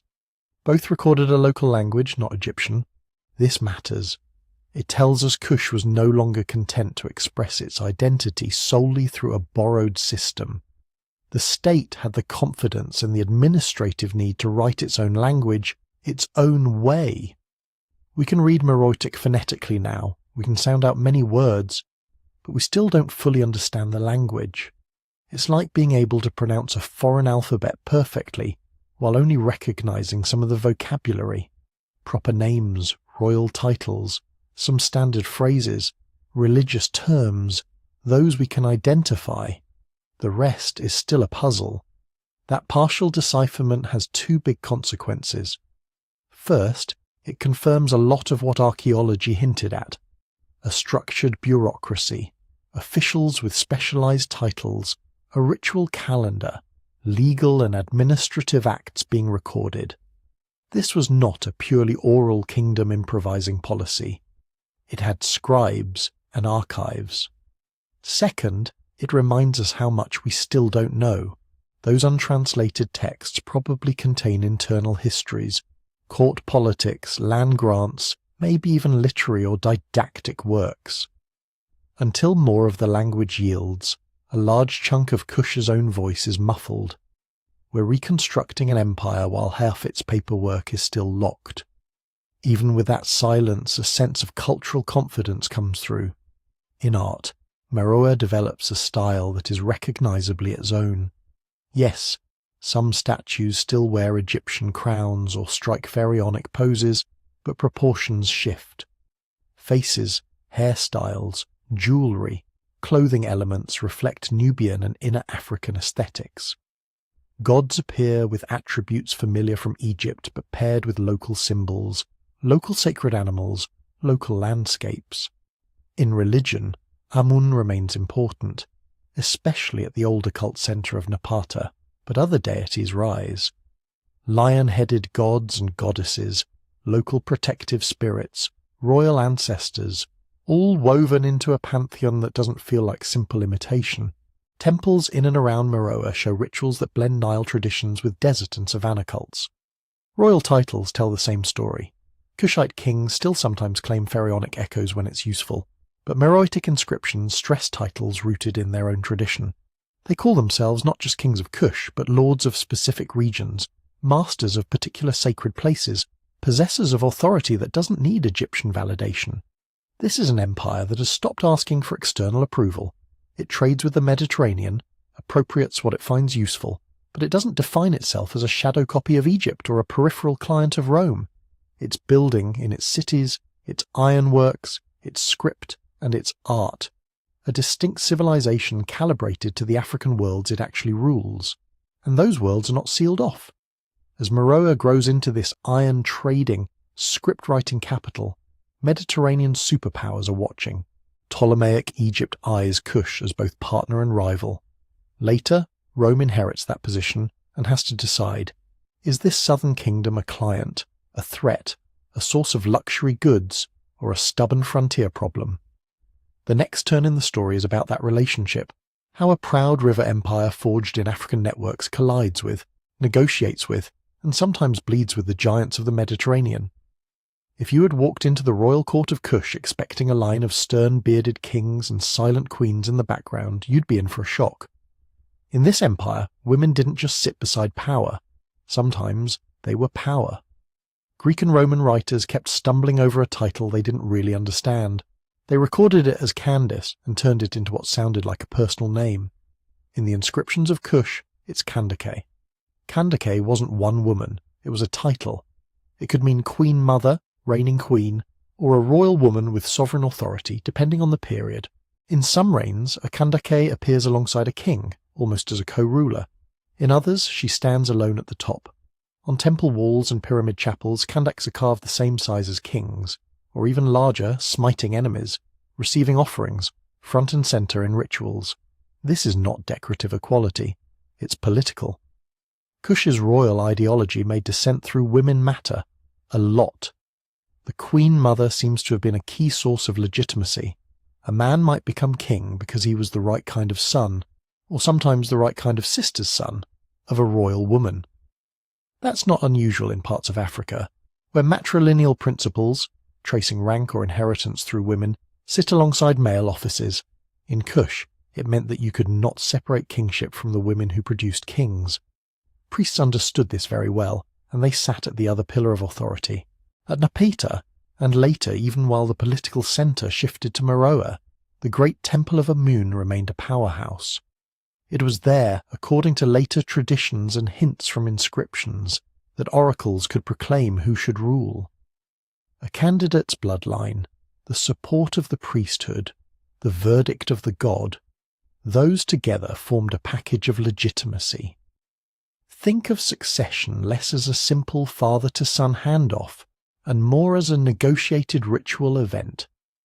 A new ruler appears before the god. Processions are held, offerings made.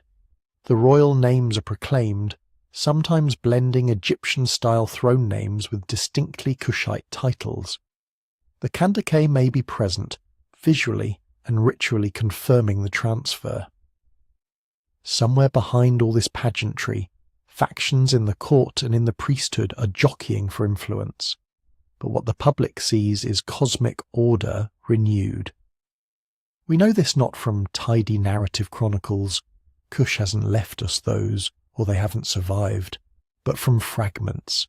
Royal pyramids aligned in neat cemeteries, each with chapels showing the king or queen in ritual scenes. Inscriptions echoing formulas about beloved of Amun, lord of Kush, great Kandake. Occasional graffiti and stele that record land grants, dedications or victories.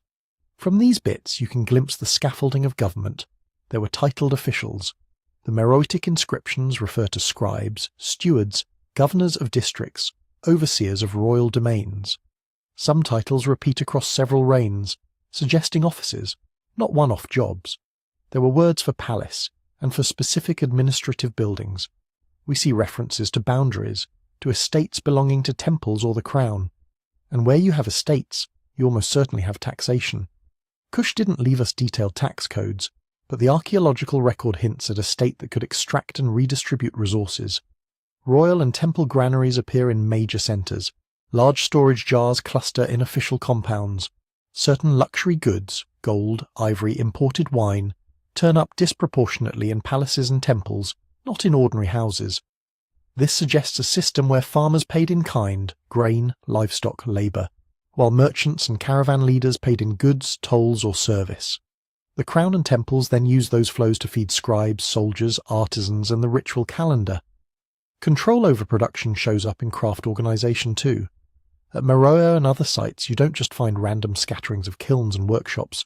You find zoned areas, pottery quarters, metalworking clusters, textile-related spaces. Some are embedded in neighbourhoods. Others hug palace or temple complexes. That pattern implies a mixed economy. Independent or family-run workshops existing alongside, or sometimes under the shadow of big institutional employers. If you were a royal smith working near the palace furnaces, your output might go straight into royal armories or be earmarked for diplomatic gifts.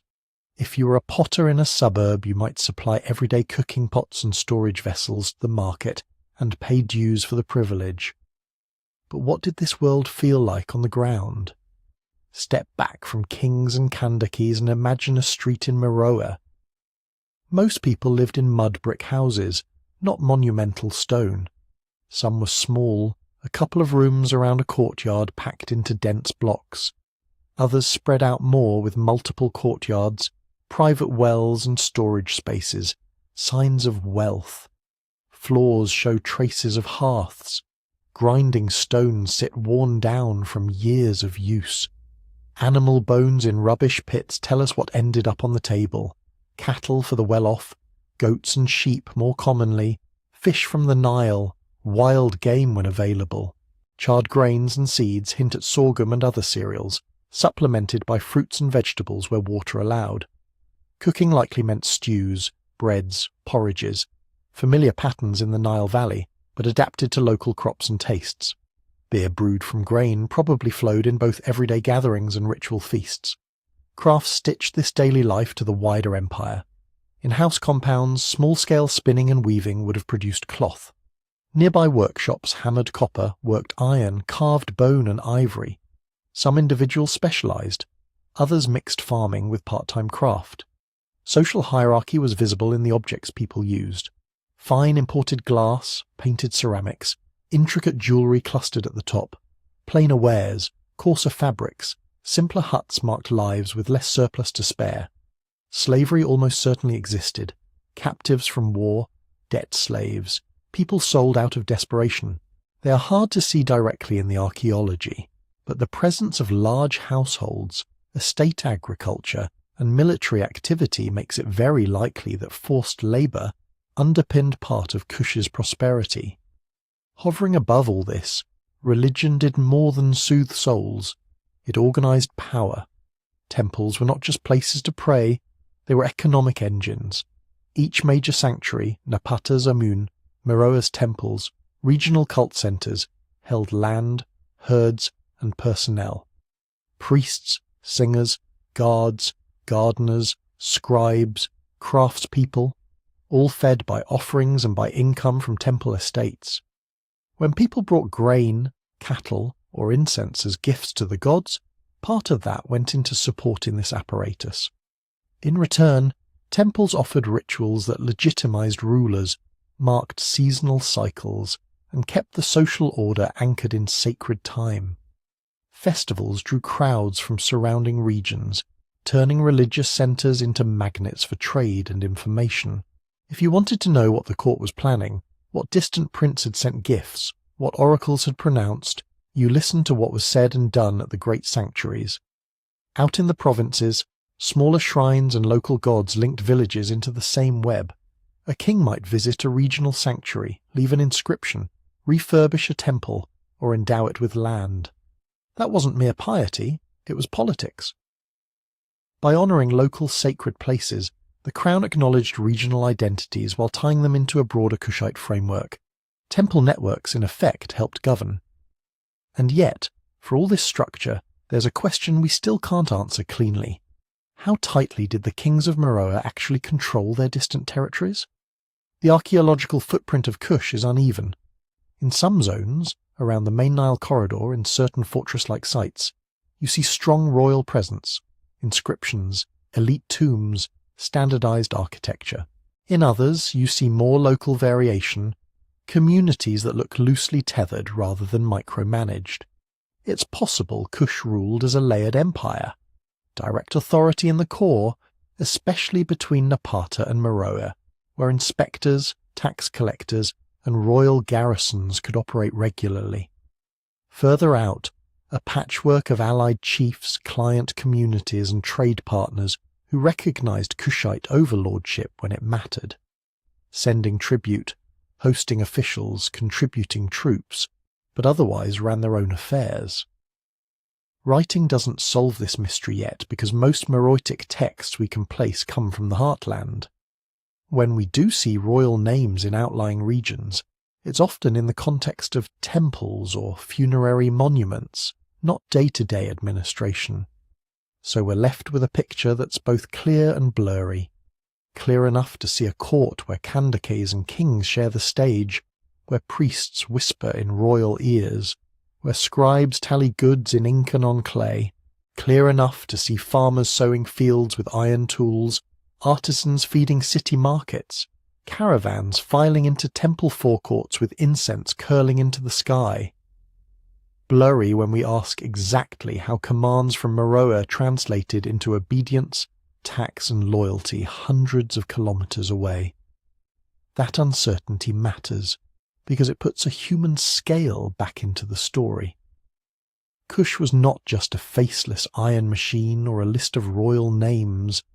It was made of families arguing over inheritance, priests debating omens, metalworkers haggling over ore prices, soldiers boasting about border skirmishes, merchants praying their boats made it through the cataracts. And it was those same humans, governed by queens and kings, anchored by temples woven into a hierarchy that was powerful but not all-seeing, who would soon find themselves staring north at an unfamiliar kind of empire, an empire that called itself Rome. When Rome arrived, it didn't creep in, it crashed. In 30 BCE, after Cleopatra and Mark Antony lost to Octavian, the last Ptolemaic ruler of Egypt killed herself, and Egypt slid overnight from Hellenistic kingdom to Roman province. For Rome, it was a prize of unimaginable wealth: grain, gold, papyrus, a strategic hinge between the Mediterranean and the Red Sea. For Kush, it meant something else. For centuries, Nubia to the south had been dealing with Egyptian states that were rich but familiar. Pharaohs, even foreign ones, spoke the language of the Nile. They worshipped Amun, they married into local elites. They came and went, but the political grammar didn't change that much. Rome was different. New language, new army system, new tax regime, same old hunger for resources. Almost immediately, the Roman state began thinking in terms of frontiers. They pushed their administration up the Nile, fortified key towns, and treated the First Cataract region, around Aswan and the island of Elephantine, as the southern edge of their direct control, on paper at least. Because on the other side of that imagined line, the kingdom of Kush was very much alive, with its own queens, kings, and armies, and that line was not a wall, it was a membrane. Our main written window into what happened next comes from Roman authors, Strabo, Descatius, a few inscriptions, so we have to handle them carefully. They like to cast Rome as the inevitable victor, barbarians as foils, and inconvenient details as footnotes. But even filtered through their bias, the story they tell about Kush is not one of easy domination. It starts with a raid. Somewhere around 25 BCE, during the reign of Augustus, Kushite forces moved north into Roman-held territory in Lower Nubia. Strabo describes Ethiopians under a Candace attacking towns like Syene, Aswan, Elephantine and Philae. Temples were damaged, Roman statues were carried off. There are hints that this wasn't just random looting. They hit administrative centres and symbols of Roman power. Archaeology backs up at least part of this. At Denda and other sites in northern Nubia, there's evidence of conflict and disruption around this time. It looks less like a few bandits and more like an organised strike. Who led it? The Romans just say Candace, treating it as a proper name. Most historians connect this with the Kandake Amanirinas, a ruling queen of Kush, whose name appears in Meroitic inscriptions from this period. In reliefs, she's shown powerful, thick-limbed, with an aura of command. In one scene, she appears blinded in one eye. Some think this reflects a real injury, possibly from war. The picture that forms, when you line up the stories in the stones, is of a queen who did not accept a passive subordinate role for Kush in a newly Roman Nile valley. Rome, of course, hit back. Augustus sent a prefect of Egypt, Gaius Petronius, south with legions. Roman accounts claim impressive numbers, tens of thousands of soldiers, cities laid waste, enemies scattering. That's standard bragging language, but there's little doubt Petronius mounted a serious punitive campaign. He drove into Nubia, recaptured the frontier towns, and advanced beyond them into what had been Kushite-administered land, taking places like Napata, the old sacred capital. Strabo says Napata was sacked, its population taken captive. Petronius then pulled back and established a new forward position at Premnis, probably Qasr Ibrim, a fortified outpost in what had once been the buffer zone. On a standard Roman frontier, that might have been the end of the story. Empire asserts itself. Locals are punished. A line is drawn, garrisoned, taxed. That's not what happened. Kushite forces continue to operate in the region. Strabo mentions a counterattack against Premnis, repelled by the Romans. We don't get tactical details, but the bare fact that Kush was able to threaten a Roman stronghold after a major punitive expedition says a lot about their resilience and military organisation. Then something very un-Roman for this era: negotiations. A Kushite delegation travelled north to meet Augustus's representatives, possibly even Augustus himself, depending on how literally we take the ancient account. One tradition has them meeting at Samos in the Aegean, another suggests terms were handled in Egypt. Either way, you have envoys from sub-Saharan Africa sitting down across from the ruler of the Mediterranean superpower to hash out a deal. We don't have a Kushite version of the treaty. What we do have comes from Roman authors and from the archaeology of the border that followed, and that evidence points in one direction. Kush got a surprisingly good bargain. According to Strabo, the Romans agreed to withdraw from certain territories they had occupied in Lower Nubia, essentially pulling the effective frontier back north. More remarkable still, he says the Kushites secured exemption from paying tribute to Rome. In other words, this was not formalized as a vassalage where Kush owed annual payments. It was a peace between two states. Some scholars wonder if Strabo overstated the generosity, or if he misunderstood tax arrangements. That's possible. But the long-term pattern suggests Kush walked away with genuine leverage. After this settlement, we don't see evidence of Rome trying to conquer Kush outright. We don't see repeat massive campaigns. We see a stabilized frontier that lasts, with minor variations, for generations. That stability is itself a data point. Rome tended to push harder against neighbours it thought it could swallow. Here, after an initial clash, it chose to live with a powerful African kingdom on its southern edge. So what did life look like in this negotiated borderland, where Roman eagles and Kushite lions stared at each other across the desert? Think less hard wall, more busy corridor. Along the Nile, between Aswan and the Second Cataract, temples and forts coexisted with caravan routes and river traffic. Rome invested in temples like Philae and Denda, decorating them with hieroglyphic texts that presented Augustus and his successors as pharaohs in good standing. But these sacred spaces remained important for Nubian communities too. Pilgrims from further south likely still came to worship, give offerings, meet traders. Border control in practice meant checkpoints, customs posts and garrisons, not an impassable line. Goods moved both ways. Gold and iron from Kushite lands, exotic animal products, ivory and slaves.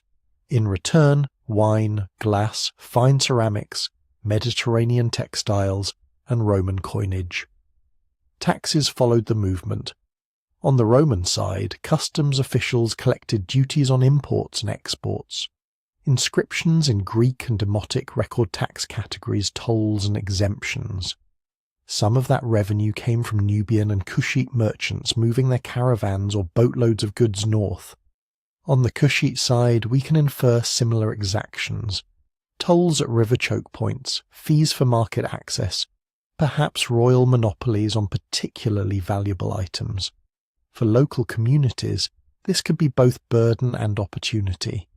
A village near a fort might have to supply grain or fodder to a Roman garrison, but it could also sell to soldiers with cash to spend. Nubian boatmen who knew the cataracts could hire their skills to Roman officials bringing tax grain downstream, then turn around and work for Kushite traders going up. Culturally, the frontier was porous. In Roman-controlled Nubia, graves and small shrines show a mix of Egyptian, local Nubian, and Roman elements. Traditional gods alongside imperial cult. Egyptian-style tomb superstructures containing people buried with Roman goods. Greek names appearing next to old local ones. Southward, in Kushite territory, you start to see imported Roman items in elite tombs and settlement layers.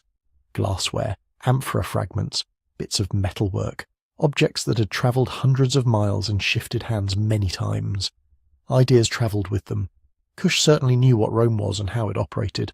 The presence of Roman goods, and perhaps even Roman craftsmen or merchants in Meroitic lands, would have given Kushite elites concrete examples of foreign technologies, artistic styles, and administrative practices.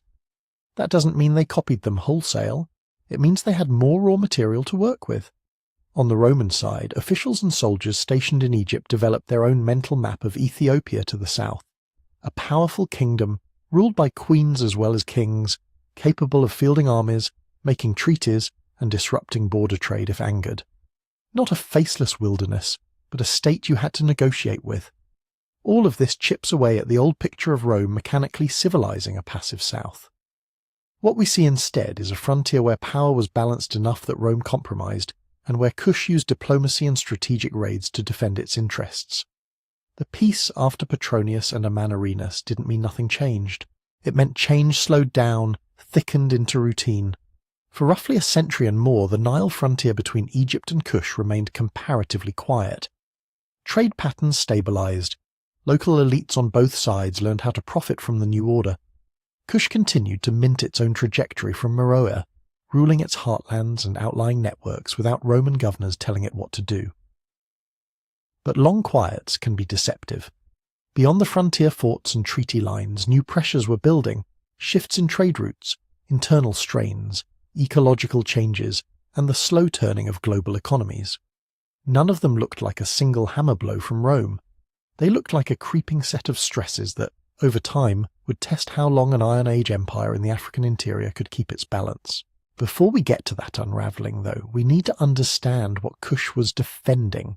Not just its borders and its trade, but its soul, its gods, its art, its language, and the way it told its own story to itself. If you stood in Meroë at the height of Kushite power and asked, "Who rules here?" the people could have pointed to the palace, to the Khanda Kay, or the king. But if you asked, "Who really rules here?" they would have pointed somewhere else, to the gods. Kushite religion wasn't a copy pasted from Egypt. It was a dense, evolving web of beliefs that tied the kingdom to the Nile, to the desert, and to its own ancient past. At the centre of that web, especially from the Napatan period onward, was Amun. Not just any Amun, though. This was Amun of Jebel Barkal, the pure mountain near Napata, where a distinctive pinnacle of rock stands out against the sky. Egyptian priests had already seen this cliff and said, "Yes, that's a sacred place." Kush went further. They turned it into a cosmic anchor. In their theology, Amun lived there. He chose kings there. At the Temple of Amun at Jebel Bakal, statues and reliefs show Kushite rulers receiving crowns, life, and authority directly from the god. The message is clear. Our right to rule doesn't come from Egypt. It comes from the same divine source Egypt once claimed, and that source is now centered in our land. But Amun wasn't alone. Older Nubian deities never went away. Lions, rams, serpents, powerful female figures, local cults and spirits tied to particular stretches of river, hills and oases stayed in the religious landscape. Over time, many of them were blended with Egyptian gods, creating beings that don't quite match anything on the Nile to the north. A lion-headed war god here might be labelled with an Egyptian name in hieroglyphs, but the way he's drawn, armed and worshipped looks distinctly Kushite. Isis, Osiris and other Egyptian figures also had a strong presence, especially in temples built in Egyptian style, yet even there you get twists. In some scenes, Kushite queens are shown in positions of religious prominence that would be unusual in mainstream Egyptian art. Priestesses and royal women appear as key intermediaries, suggesting that female ritual power in Kush was not just an occasional exception, but part of the system. By the time we reach Meroë, the religious picture is even more layered. We start seeing gods with clearly local names in Meroitic script, alongside older Egyptian-style deities. There are hints of syncretic cults that combined Nubian, Egyptian, and maybe even more distant influences brought in by trade. Pilgrims carved graffiti at temples. Small shrines and offering tables appear in towns and cemeteries. Religion had roots in royal ideology, but its branches reached ordinary people. If you want to see how seriously Kush took the afterlife, you don't look first at texts, you look at the skyline. Because unlike Egypt under the later pharaohs, Kush never stopped building pyramids. Drive today through the sands of modern Sudan, and you find them rising in clusters, steep, narrow, sharp-angled pyramids, often packed close together on ridges above the Nile. At Napata and especially at Meroë, royal cemeteries formed dense forests of stone. They look Egyptian at a glance. Pyramids are hard to mistake, but the details are different. Kushite pyramids are far smaller in base than the Great Giza monuments, and much steeper, sometimes almost needle-like. Instead of containing massive internal chambers, they usually have the burial rooms cut into the rock beneath or in front, accessed by stairs or shafts leading under the monument. On the east side, a small chapel was built where relatives and priests brought offerings. These chapels are where the story really opens up. Walls carved in low relief show the deceased king or queen standing before gods, receiving life symbols, wearing crowns that mix Egyptian and uniquely Kushite elements. In some scenes, rulers appear massive and powerful, with rounded bodies and strong limbs, emphasizing fertility, abundance, and authority. The iconography can look familiar, sun discs, ankhs, falcons, but the compositions and body types don't match any Egyptian canon exactly. They belong to a different aesthetic. Grave goods tell us more. Royal and elite burials at Meroë contain jewellery of extraordinary craftsmanship, gold collars, inlaid stones, intricate earrings and rings. There were weapons, imported luxury items, finely painted ceramics, iron tools and amulets. Even in more modest graves, people were buried with beads, pottery, personal ornaments, objects meant to travel with them into another world. And that pottery, those beads, those everyday objects are part of Kush's artistic fingerprint. Kushite ceramics developed their own styles over time. Early on, you see continuities with older Nubian traditions, burnished black-topped wares, incised patterns, alongside Egyptian forms. Later, in the Meroitic period, you get beautifully painted fine wares, thin-walled cups and bowls decorated with red, black and white designs. Some carry geometric bands, others show plants, animals, even human figures. They were not just containers, they were moving canvases. Jewellery followed the same logic. Gold from Nubian mines fed workshops that produced pieces with an astonishing mix of precision and flair. Lotus motifs appear, yes, but so do local symbols, lion heads, ram heads, stacked geometric shapes that don't match anything in Egypt exactly. Artisans played with texture, granulation, filigree, stamped patterns, turning small objects into dense statements of status and taste. On temple walls and stelae, royal imagery did heavy ideological lifting. Kings are shown smiting enemies in scenes that echo Egyptian pharaonic art, but the enemies are often labelled differently. The style of dress, the proportions, the way the king's body is rendered all carry a distinctly Kushite flavour. Queens, especially Kandaks, appear front and centre, trampling foes, wielding weapons, overseeing rituals. In some images, a queen dwarfs the king in size. That's not a passive consort. That's a co-ruler, or even the dominant figure. Taken together, these visual choices broadcast a message. We know the international visual language of power, but we also insist on looking like ourselves. Which brings us to something even more elusive: voice. For centuries, Kush wrote in borrowed scripts. Egyptian hieroglyphs and cursive forms suited perfectly to carving on stone or writing on papyrus. Many Napatan inscriptions are imperfectly respectable, if sometimes slightly idiosyncratic Egyptian. That was the prestige medium of the Nile world.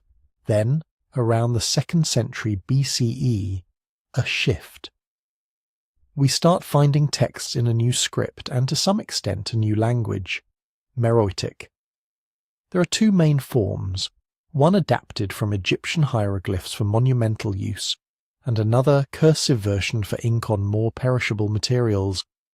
Side by side with Egyptian, they mark a deliberate choice. The state of Kush wanted to write its own language, not just translate itself into someone else's. We can read the letters, we can sound out the words, but we can't fully understand most of what they say. Meroitic has been partially deciphered, names, titles, some common words, but the deeper grammar and vocabulary remain debated.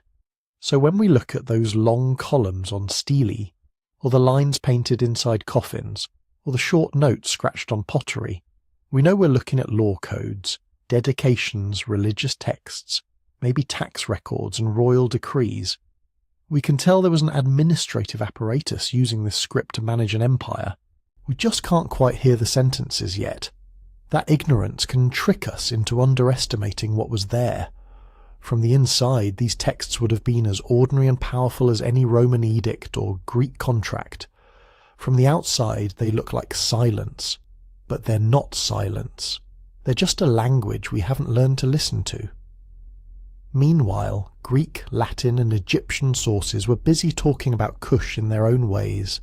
To Herodotus and his successors, Ethiopia was a place of wonders at the edge of the world.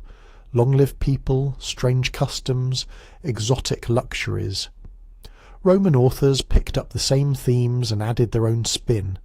Brave fighters led by warrior queens, occasional troublemakers on the border, useful allies or dangerous neighbours depending on the year. They rarely bothered with the complexities. Kush could be a backdrop, a foil, a rhetorical device. Kush's own monuments pushed back with a different narrative. On temple walls from Jebel Barkal to Meroë, we don't see a peripheral frontier backwater, we see a centre. Gods standing in Kushite landscapes crown Kushite rulers. Victory scenes don't cast them as border raiders, but as rightful masters of river and desert. Long genealogies link kings and queens to divine favour, and ancient lineages rooted in the land itself. From one angle, you have outside texts that flatten Kush into stereotype. From another, you have Kushite texts and images insisting on depth, continuity and legitimacy. Neither picture is complete on its own, but there's a pattern that emerges when you lay them together. This was not a culture living off borrowed prestige. It was a civilization that took foreign elements, yes, gods, scripts, architectural forms, and reworked them so thoroughly they became something new. Continuity and innovation, not imitation. You see it in how Amun of Egypt becomes Amun of Jebel Barkal, in how pyramids shrink and sharpen but multiply across the desert, in how Egyptian signs are reshaped into Meroitic script, in how queens step into and beyond roles defined elsewhere. And yet, for most of modern history, all of that has hovered in the margins of global memory, partly because Meroitic is only half understood, partly because ancient Mediterranean writers told the story from their own angle, and later historians believed them, partly because the physical remains of Kush lie in regions that were hard for early European archaeology to reach, and frankly easy for imperial narratives to ignore. The result is a strange disconnect. On the ground in Sudan, an entire sacred landscape of pyramids, temples, and royal cities still exists. In many textbooks, it barely appears at all. To understand how that could happen, how an empire with its own gods, script, and artistic voice could be pushed to the footnotes, we have to follow the story beyond its golden age, into its stresses, fractures, and afterlives. Because the richness you've just seen didn't vanish overnight.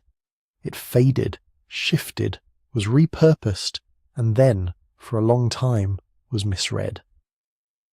The next step is to ask why. If you freeze the story of Kush at its brightest moment, it's tempting to imagine it just staying that way.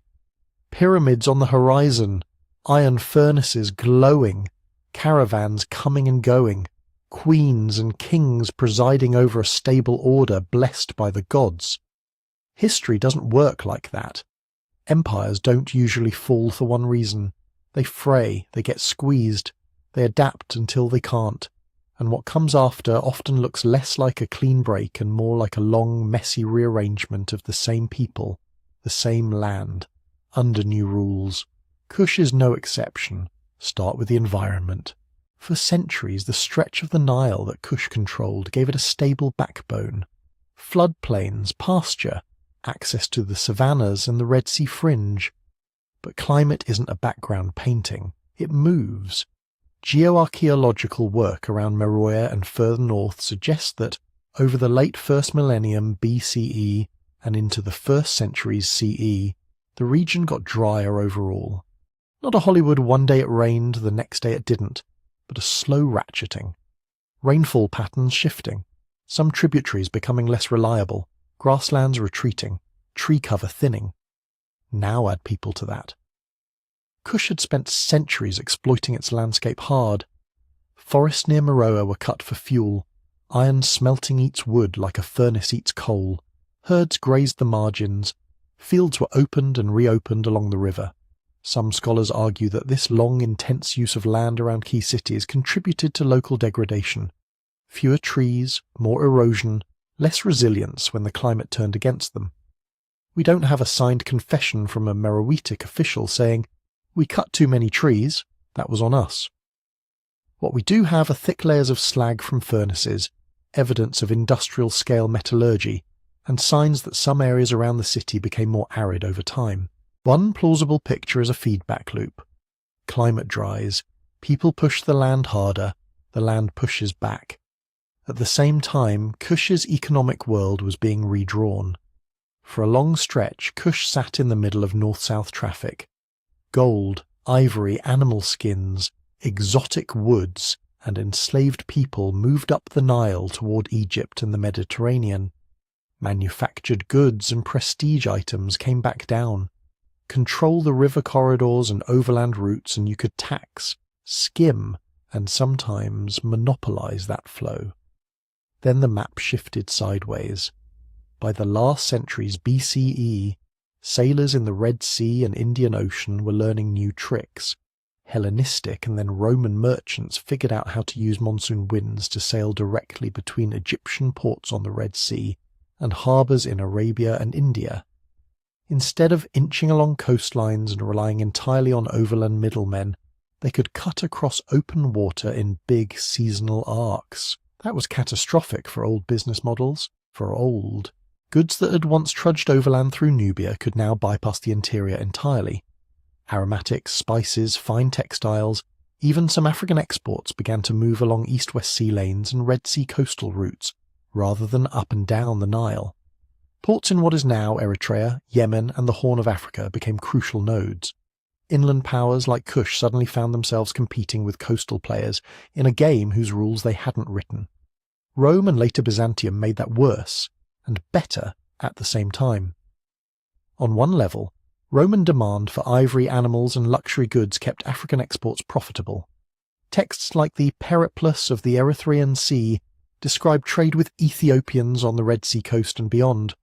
On another level, Roman and then Byzantine authorities invested heavily in Red Sea harbours and alliances with coastal states. Their interest in the deep interior was limited. Why negotiate with an inland kingdom if you can get what you want at a port? Enter one of those coastal-leaning powers, Aksum. Rising in the highlands of what's now northern Ethiopia and Eritrea, the kingdom of Aksum grew into a major regional force between the 1st and 4th centuries CE. It minted its own coins. It engaged with Roman, Arabian and Indian merchants. It controlled or influenced ports that plugged directly into the new maritime networks. To Aksum, Kush was not an eternal giant. It was a neighbour, sometimes a partner, sometimes a rival, sometimes a tempting target. We have inscriptions from an Aksumite king Ezana in the 4th century CE, boasting of campaigns into Noba and Kasu. Interpretations vary, but many scholars see in these texts a memory of Aksumite military action against the remnants of Kushite power along the Nile. Not necessarily a single knockout blow, more like a sign that the balance had tilted. The old inland empire was now something coastal powers could invade, influence, and pick apart. But again, we should resist the urge to say, Aksum destroyed Kush, the end. The archaeological story is messier, and in some ways more interesting.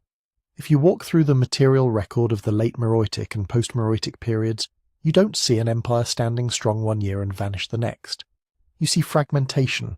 Royal pyramid building at Meroë slows and then stops. Temples see fewer monumental additions.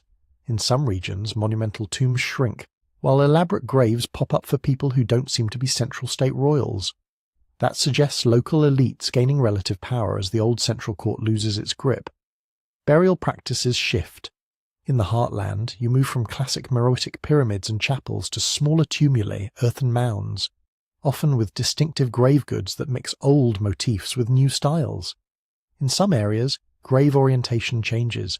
The arrangement of bodies, the offerings, the symbols painted on pottery start to diverge from earlier, more standardized patterns. Cities change too, or quietly hollow out. At Meroë itself, later layers show continued occupation, but with signs of contraction. Reuse of older buildings, more modest new structures, fewer big public works. Other sites that had once been important administrative or religious centres take on more local, regional roles, or fade from use entirely. These are the fingerprints of political power breaking into pieces, central authority not evaporating in a day, but leaking away into competing chiefdoms, tribal polities, and rising neighbours. What then do we actually know about the end of Meroë? We don't have a neatly dated inscription saying, in year X the Meroitic kingdom fell. Classical authors get vague right when we want them to be precise. Later Nubian and Ethiopian traditions remember ancient conflicts but blur dates and identities. Archaeology gives us a sequence. Last royal names, last dated inscriptions, last major constructions, but no single cataclysm. Most scholars put the collapse of Meroitic state structures somewhere in the 3rd to early 4th centuries CE. After that, we're clearly in a new political landscape. Groups referred to in external sources as the Nobatai, or Noba, and the Blemmies appear more frequently. These weren't new human beings who teleported in. They were confederations, tribal coalitions and regional powers, some probably emerging from within the old Nubian population, others from desert and savanna margins, that began to dominate different stretches of the Nile corridor. Later, by the 6th century, we see the rise of Christian Nubian kingdoms, Nubadia, Makuria, Alodia, each with its own capital, churches and diplomatic relations with Byzantium and Egypt. They ruled many of the same lands Kush had ruled. They sometimes reused Kushite sites. They inherited in altered form its people. In other words, Kush didn't leave a vacuum. It left a crowded room. And through all of this, there's continuity beneath the upheaval. Potters along the Nile kept shaping clay in ways that would look familiar to a Kushite artisan, even as they added crosses or new decorative bands. Metalworkers kept smelting iron and working gold.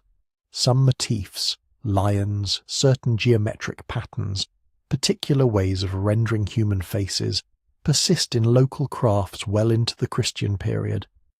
Institutions shifted more slowly than royal names. You can trace echoes of older temple estates and sacred landscapes in the way later churches and monasteries are cited. You can see social hierarchies that feel like reconfigured versions of earlier orders.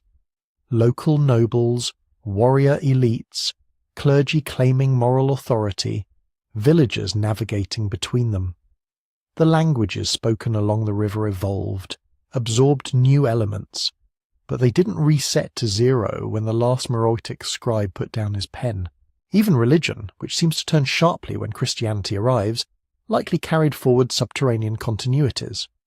Holy hills, springs, and stretches of river that had once been associated with Kushite gods didn't stop being special because someone built a church there. They were given new stories, new saints, new liturgies overlaying much older sacred geography. So when we talk about the decline of Kush, we're really talking about a long transition. Environmental stress, economic sidelining, pressure from rising neighbours like Aksum, internal fragmentation, and gradual transformation into a patchwork of successor states. The empire as a centralised, pyramid-building, Meroitic writing state dissolved. The civilization, in the sense of people, skills, memories and landscapes, flowed on into new shapes.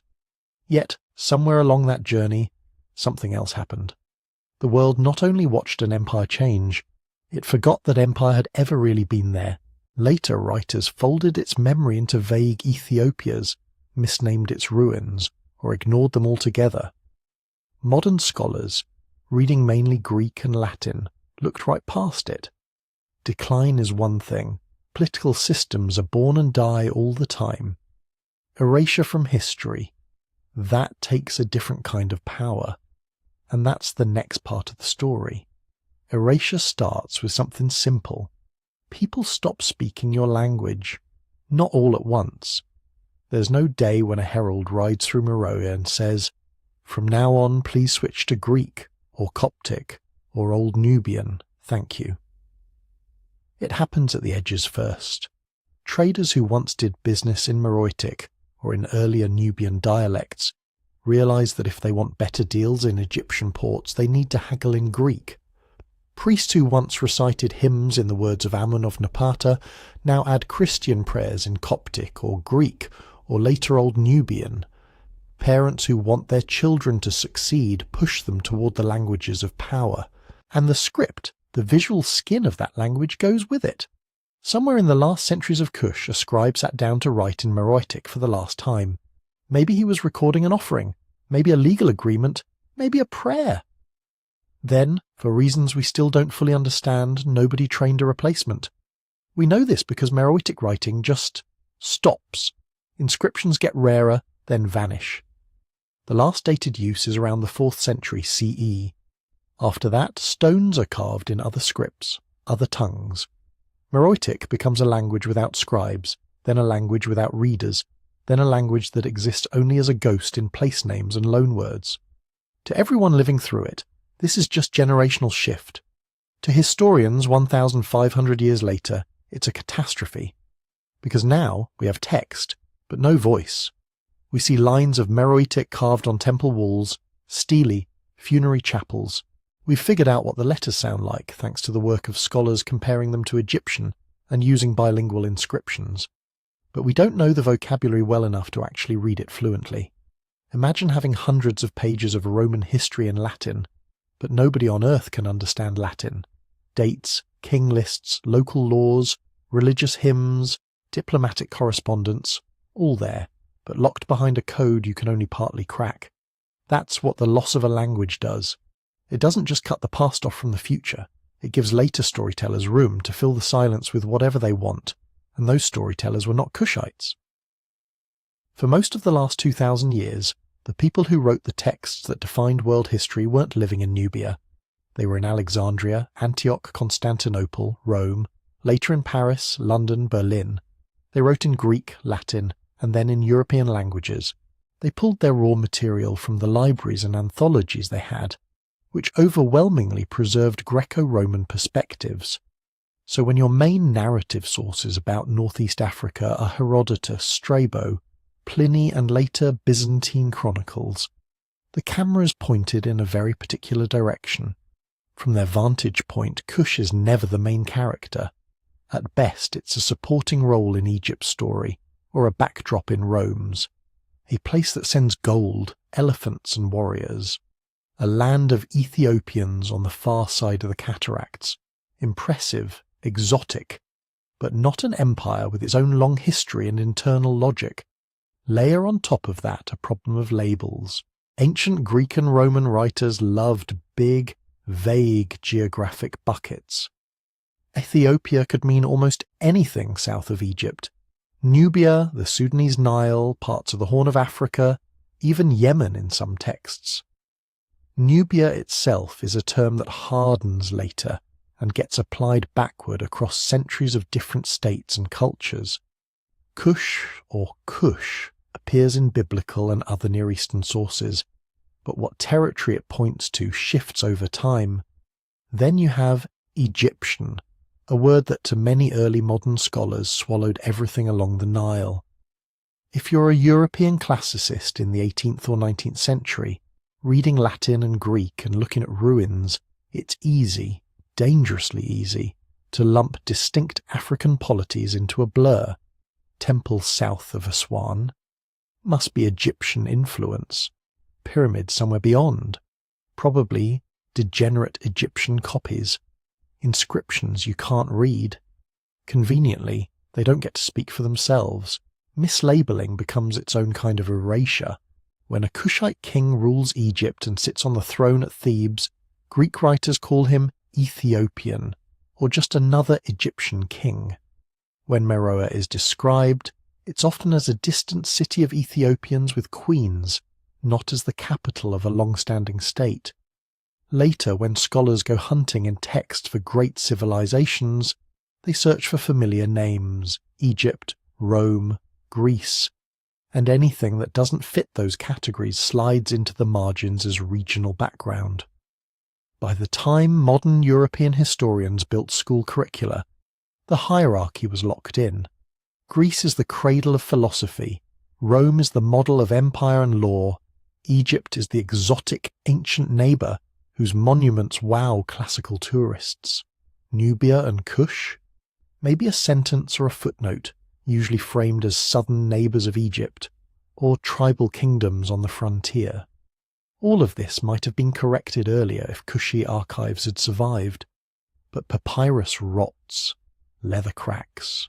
Clay tablets survive best in dry-sealed conditions, and Kush didn't build its chancelleries in the same way Mesopotamian cities did. Whatever state archives existed in palaces or temple storehouses were vulnerable to fire, damp, reuse, and sheer time. We have inscriptions carved in stone because stone lasts. We have graffiti on temple walls. We have a scattering of documents on pottery sherds and other media.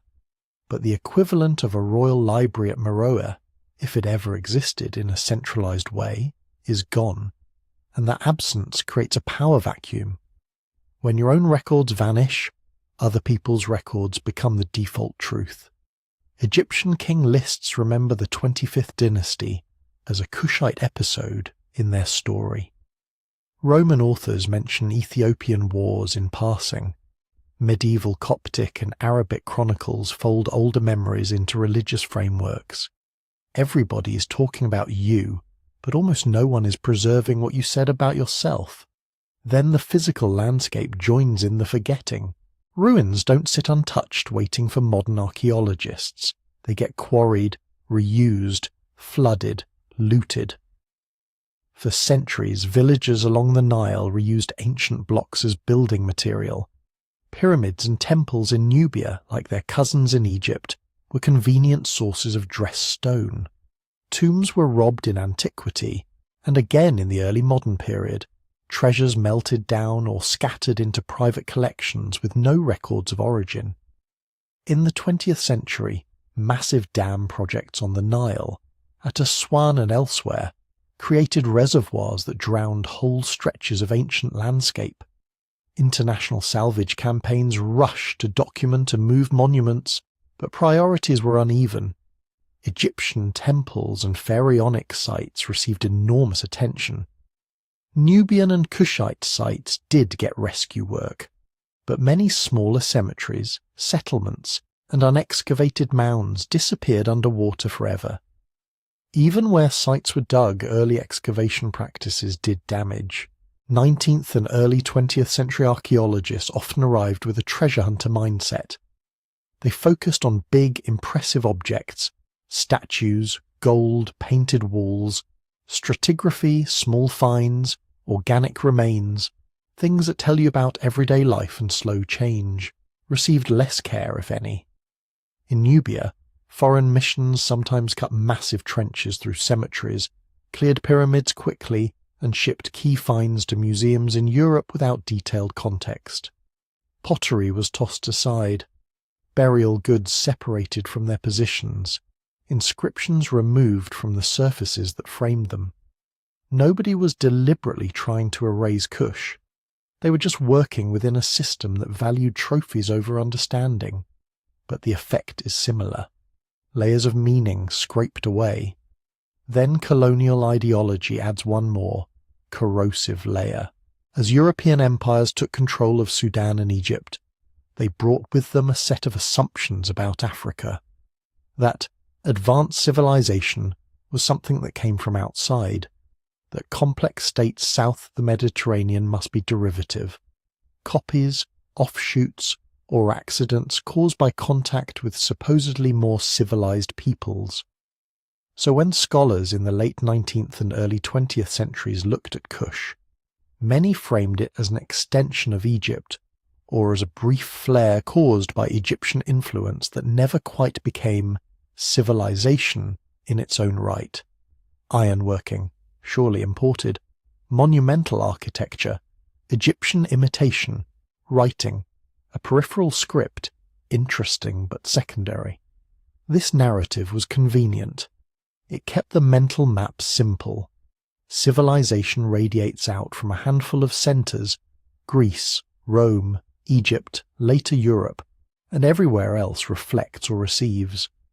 It also fit neatly with racist hierarchies that insisted sub-Saharan Africa had no real history before contact.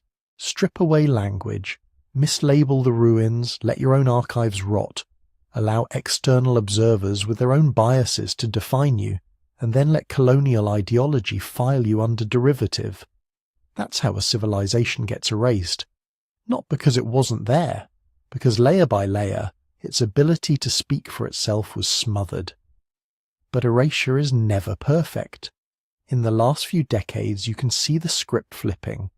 Sudanese archaeologists and historians are leading more and more of the work on Nubian sites, framing research questions from within the region's own history, rather than as footnotes to Egypt. Universities in Sudan and across Africa are training specialists in Meroitic studies, Nubian languages and regional archaeology. International teams are going back to old collections in European and North American museums, recataloguing objects taken from Nubia and Kush. Pottery, once labelled vaguely as Egyptian unknown provenance, is being re-identified as Meroitic or Napatan. Statues of kings and queens that sat in basements for a century are being recognised as Kushite, not Egyptian. Museums are rethinking how they tell the story. Instead of putting a Kushite object in an Egyptian room as a curiosity, curators are building Nubia-focused exhibits that present Kush as a state with its own timeline, its own internal developments, its own artistic and religious experiments. Labels now say King of Kush, rather than Ethiopian ruler. Maps show Napata and Meroë as capitals, not distant outposts. On the academic side, Nubian-centered scholarship is rewriting the frameworks. Rather than treating Kush as a passive recipient, researchers are emphasizing how it chose what to adopt and what to transform, how it projected power southward and eastward, how it interacted with desert and savanna peoples on its own terms. And the biggest frontier is still the language. Work on Meroitic continues.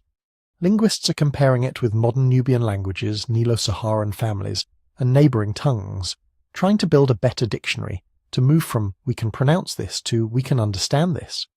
Each new inscription, each re-examination of old texts, has the potential to unlock names, titles, even historical events that have been mute for 1,600 years.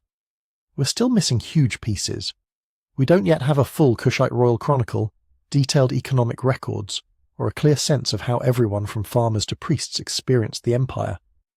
Large parts of the southern and western reaches of Kush remain underexplored.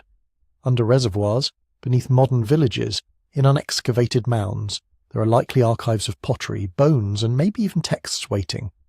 But the direction of travel has changed. For most of modern historiography, Kush was a shadow on the edge of Egypt's light.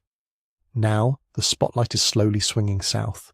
Each excavation, each reinterpreted object, each line of half-decoded script is another piece of a story that never truly vanished. It was just buried under other people's versions. The next step is to follow those clues forward. If this much can be recovered after centuries of neglect and literal submersion, what happens when we start asking different questions? When we stop assuming and start listening to what the ground, the texts, and the living descendants along the Nile are actually saying?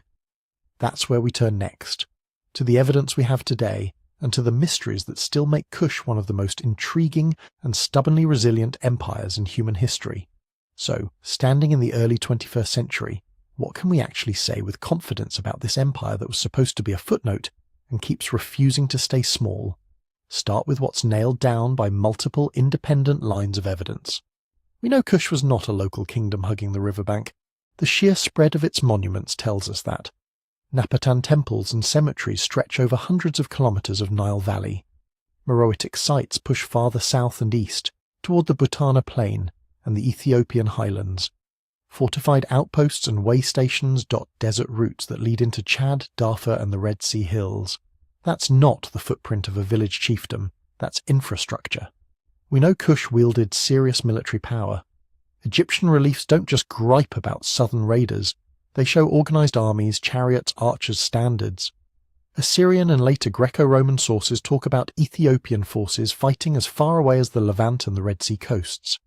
Kushite weapons, armour and imported war gear show up in graves from the royal cemeteries down to lesser burials. This isn't myth, it's steel, bronze and bone. We know Kush controlled and redirected wealth on a massive scale. The density of royal pyramids at Napata and Meroë, hundreds of them, requires a tax base that could feed builders, quarry stone, move materials, and sustain an elite cult for generations. Grave goods include imported glass, wine amphorae from the Mediterranean, Indian Ocean shells, Arabian incense, African hardwoods, ivory and gold. These are not random trinkets. They are the residue of trade systems that stitched Kush into a world economy, stretching from Spain to India. We know they weren't just copying Egypt. Yes, there are familiar gods and temple layouts, but the art, royal titulature, burial practices and city plans diverge in consistent ways. Meroë's urban layout, its industrial iron zones, its unique blend of iconography on royal statues, these all point to an internal logic, a political and religious system developed over centuries on its own terms. And we know Kush lasted. If you draw a line from the rise of Kerma as a serious kingdom to the end of Meroë as a royal capital, you're looking at something on the order of 1,500 to 2,000 years of organised statehood in the same broad region. That's Rome length. Longer than many Chinese dynasties, longer than most of the polities that fill Western textbooks. That's the baseline. A long-lived, militarily capable, economically plugged-in African empire with its own royal line, cults and cities. Not a frontier camp, not a side quest. But the closer you look, the more you realise how much of that picture is still sketched in with pencil instead of ink. And a lot of the sharpest tools for filling it in are only now coming online. Take the language problem you just heard about. For a long time, Meroitic studies were stuck in a kind of holding pattern. We knew the sounds of the script, we had some names, a few titles, and lots of unknown word, maybe a date. That's slowly changing. Linguists are using huge digital corpora of Meroitic inscriptions, comparing spelling patterns across hundreds of texts, looking for consistent structures and borrowed words. Some are testing statistical models developed for code breaking and machine translation. Others are drilling down into modern Nubian languages, scanning for echoes, roots that might have survived the fall of the script and drifted through the centuries in oral speech. Every small breakthrough matters. Deciphering one administrative term can turn a line of text from X of the king into overseer of granaries of the king. Suddenly you know this was a taxation system, not a generic honorific. Recognizing a recurring phrase as in year X of King Y lets you build real chronological anchors instead of guessing from art style. It's painstaking, incremental work. Nobody expects a Rosetta Stone miracle, but each tiny step chips away at 1,600 years of silence and moves Meroë from mysterious toward knowable. At the same time, archaeology has quietly gone high-tech. From space, literally, Kush is becoming easier to see. Satellite archaeology and remote sensing let researchers scan wide stretches of desert and floodplain for buried walls, tumuli, and ancient river courses.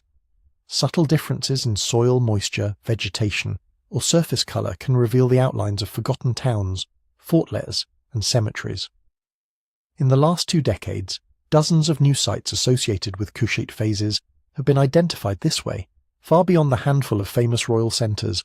On the ground, tools like ground-penetrating radar and magnetometry can map what's beneath the surface before a single trench is dug.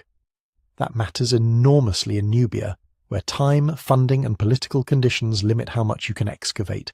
You don't have to guess where the palace or workshop district might be. You can see it in the data and choose carefully. Then there's what happens once you start finding bones and pots, not just temples and statues. Isotope analysis, looking at the chemical signatures locked in tooth enamel and bone, lets researchers track where people grew up, what they ate, and how that changed during their lives.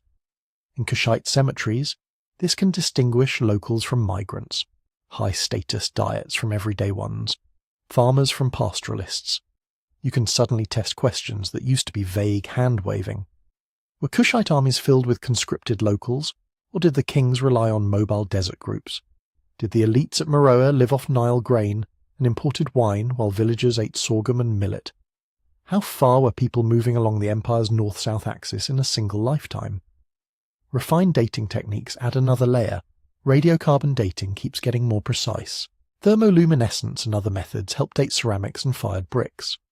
Combined with tree ring sequences and global climate proxies, scholars can line up building phases at Kushite temples with known droughts, Nile floods, or trade disruptions.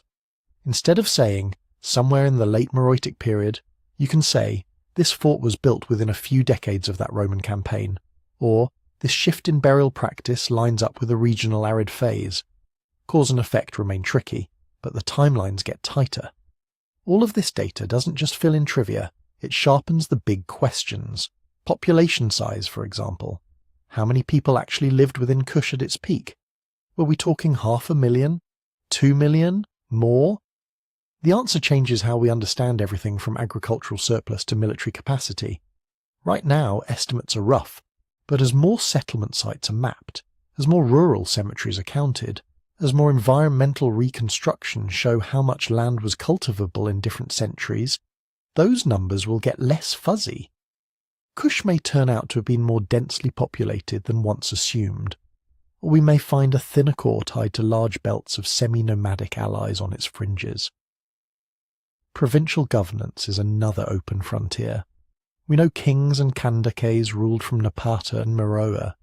We can see some titles carved on stelae: governors, priests, local elites. But how exactly did control flow outward? were distant regions managed through hereditary local dynasties bound by marriage and oath. Rotating officials sent from the capital. Religious networks anchored on shared cults of Amun and local gods. Here, archaeology and Meroitic go hand in hand. If satellite surveys keep turning up standardized administrative compounds or temples with identical state cult iconography, hundreds of kilometers apart, that points to strong centralization. If isotope studies show provincial burials filled with people born far away, we might be looking at a mobile ruling class. If language work reveals different legal formulae in different regions, that suggests negotiated autonomy. Then there's the depth of trade networks. We know Kush touched the Mediterranean and the Red Sea. We know Indian Ocean goods reached its cities. The question now is, how far did Kushite merchants and agents go themselves, and how much did they rely on intermediaries? Residue analysis on pottery can identify what liquids once filled those jars: wine, oil, fish sauce, perfume. Lead isotope analysis on metal objects can trace where the ore came from: mines in the Eastern Desert, the Arabian Peninsula, maybe even Europe. Genetic analysis of plant remains, seeds, charcoal, can show when crops like sorghum, barley or cotton moved in and out of the region. Piece this together, and you move beyond Kush was on trade routes to Kush controlled, taxed, and sometimes monopolized specific arteries of global exchange, which is a very different picture of power. As these specialist tools do their work, something quieter but equally important is happening in the public sphere. Textbooks are starting to change. Where older surveys of ancient history jumped from Egypt straight to Greece, newer ones are inserting chapters on Nubia and Kush as independent actors. Instead of one paragraph on the Nubian 25th dynasty, there's a broader arc. Kerma, Napata, Meroë, and their roles in shaping the Nile world. Museums are rewriting labels, redesigning galleries. Kushite objects are grouped together as the material of a named state, with its own map and timeline rather than scattered through Egyptian cases. Audio guides mention kings like Piye, Taharqa, and queens like Amanarenas as protagonists, not exotic side notes. Documentaries and online channels are picking up the story, not just as lost black pharaohs clickbait, but as sustained narratives about how African polities built cities, fought wars with Rome, ran iron industries, managed environmental change. Most crucially, local heritage work in Sudan and neighbouring countries is foregrounding Kush as part of living identity. Community-based projects involve villagers in documenting and protecting nearby sites. School programs frame pyramids at places like Nuri and Meroë not as foreign curiosities, but as the work of their own ancestors. Sudanese filmmakers, writers, and artists are weaving Kush into novels, comics, and films, reclaiming what colonial narratives tried to flatten. All of this pushes against the old habit of placing Africa's ancient past in the margins, because once you start seeing Kush clearly, the entire mental map of world history shifts a little. You stop thinking of civilization as a one-way flow from north to south, from centre to periphery.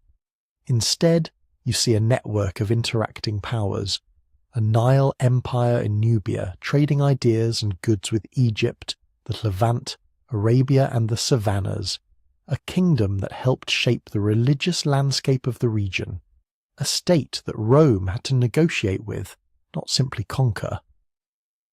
Africa isn't an empty space waiting for history to arrive. It's one of the places where history was being made, where metallurgy, kingship, monumental architecture, long-distance trade, and written language were all being experimented with in ways that mattered far beyond the Nile. And the story is still not finished. There are unexcavated mounds that might turn out to be provincial capitals. There are inscriptions sitting in museum storerooms that, once re-examined, could shift whole chronologies. There are genetic and environmental studies that might reveal how Kush weathered droughts that toppled other states. Some answers will come from satellites and lab benches. Others will come from conversations in Nubian villages, from oral histories that remember old places and old kings in ways written archives never captured. So here's where you come back in. At the start of this video you dropped your location in the comments. A dot on the map. A city, a region, a country you call home. Now that you've walked, at least in imagination, through Kerma's mud brick halls, Napata's cliffs, Meroë's iron-smoked streets, look at that dot again. How far is it from Kush? How many of the ideas, technologies and stories that shaped your world passed through African empires like this one on their way to you? How different would our shared picture of the past look if Kush had never been pushed to the margins? Tell me again where you're watching from, and tell me now that you've met this empire what part of its story you most want to see uncovered next. So when we say erased, what are we actually talking about? Not that Kush vanished. The pyramids at Nuri and Meroë never teleported away. The temples at Jebel Barkal didn't dissolve into dust. People kept living along that stretch of the Nile. They remembered shrines, told stories, reused stones, farmed fields watered by canals first dug when Kushite kings were arguing with pharaohs. The erasure happened somewhere else. It happened in the stories later powers chose to tell about themselves. In how Egyptian scribes framed Nubia as a place of gold and captives. In how Greek and Roman authors lumped everyone south of Egypt into a vague Ethiopia, a hazy land of marvels at the edge of the map. In how early European scholars, reading those texts and seeing those skin tones, decided that what lay beyond Egypt couldn't possibly be a peer civilization. It happened every time a timeline leapt from Old Kingdom pyramids to classical Athens, like the stretch of Nile between Aswan and Khartoum was just blank water. But there's a limit to how far you can push a story that isn't true. Kush refused to stay forgotten for the same reason those 1,280 bottleneck survivors refused to die out in that other story, because reality kept pushing back.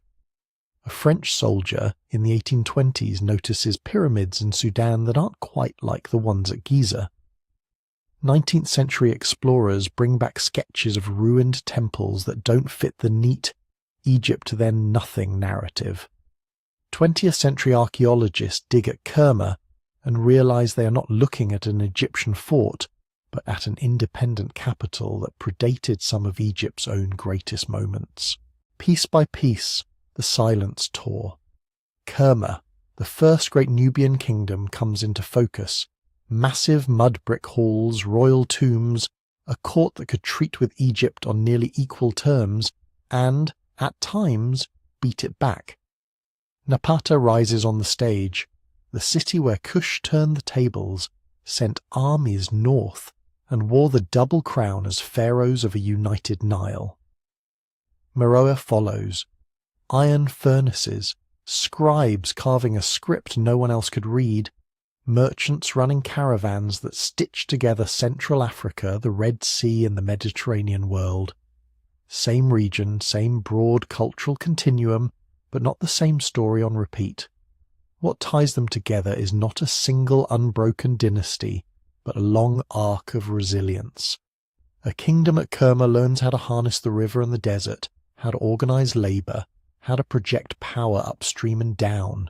Centuries later, after Egyptian conquest and cultural pressure, a revitalized Kushite elite at Napata takes those tools, refurbishes them, and uses them to rule Egypt itself.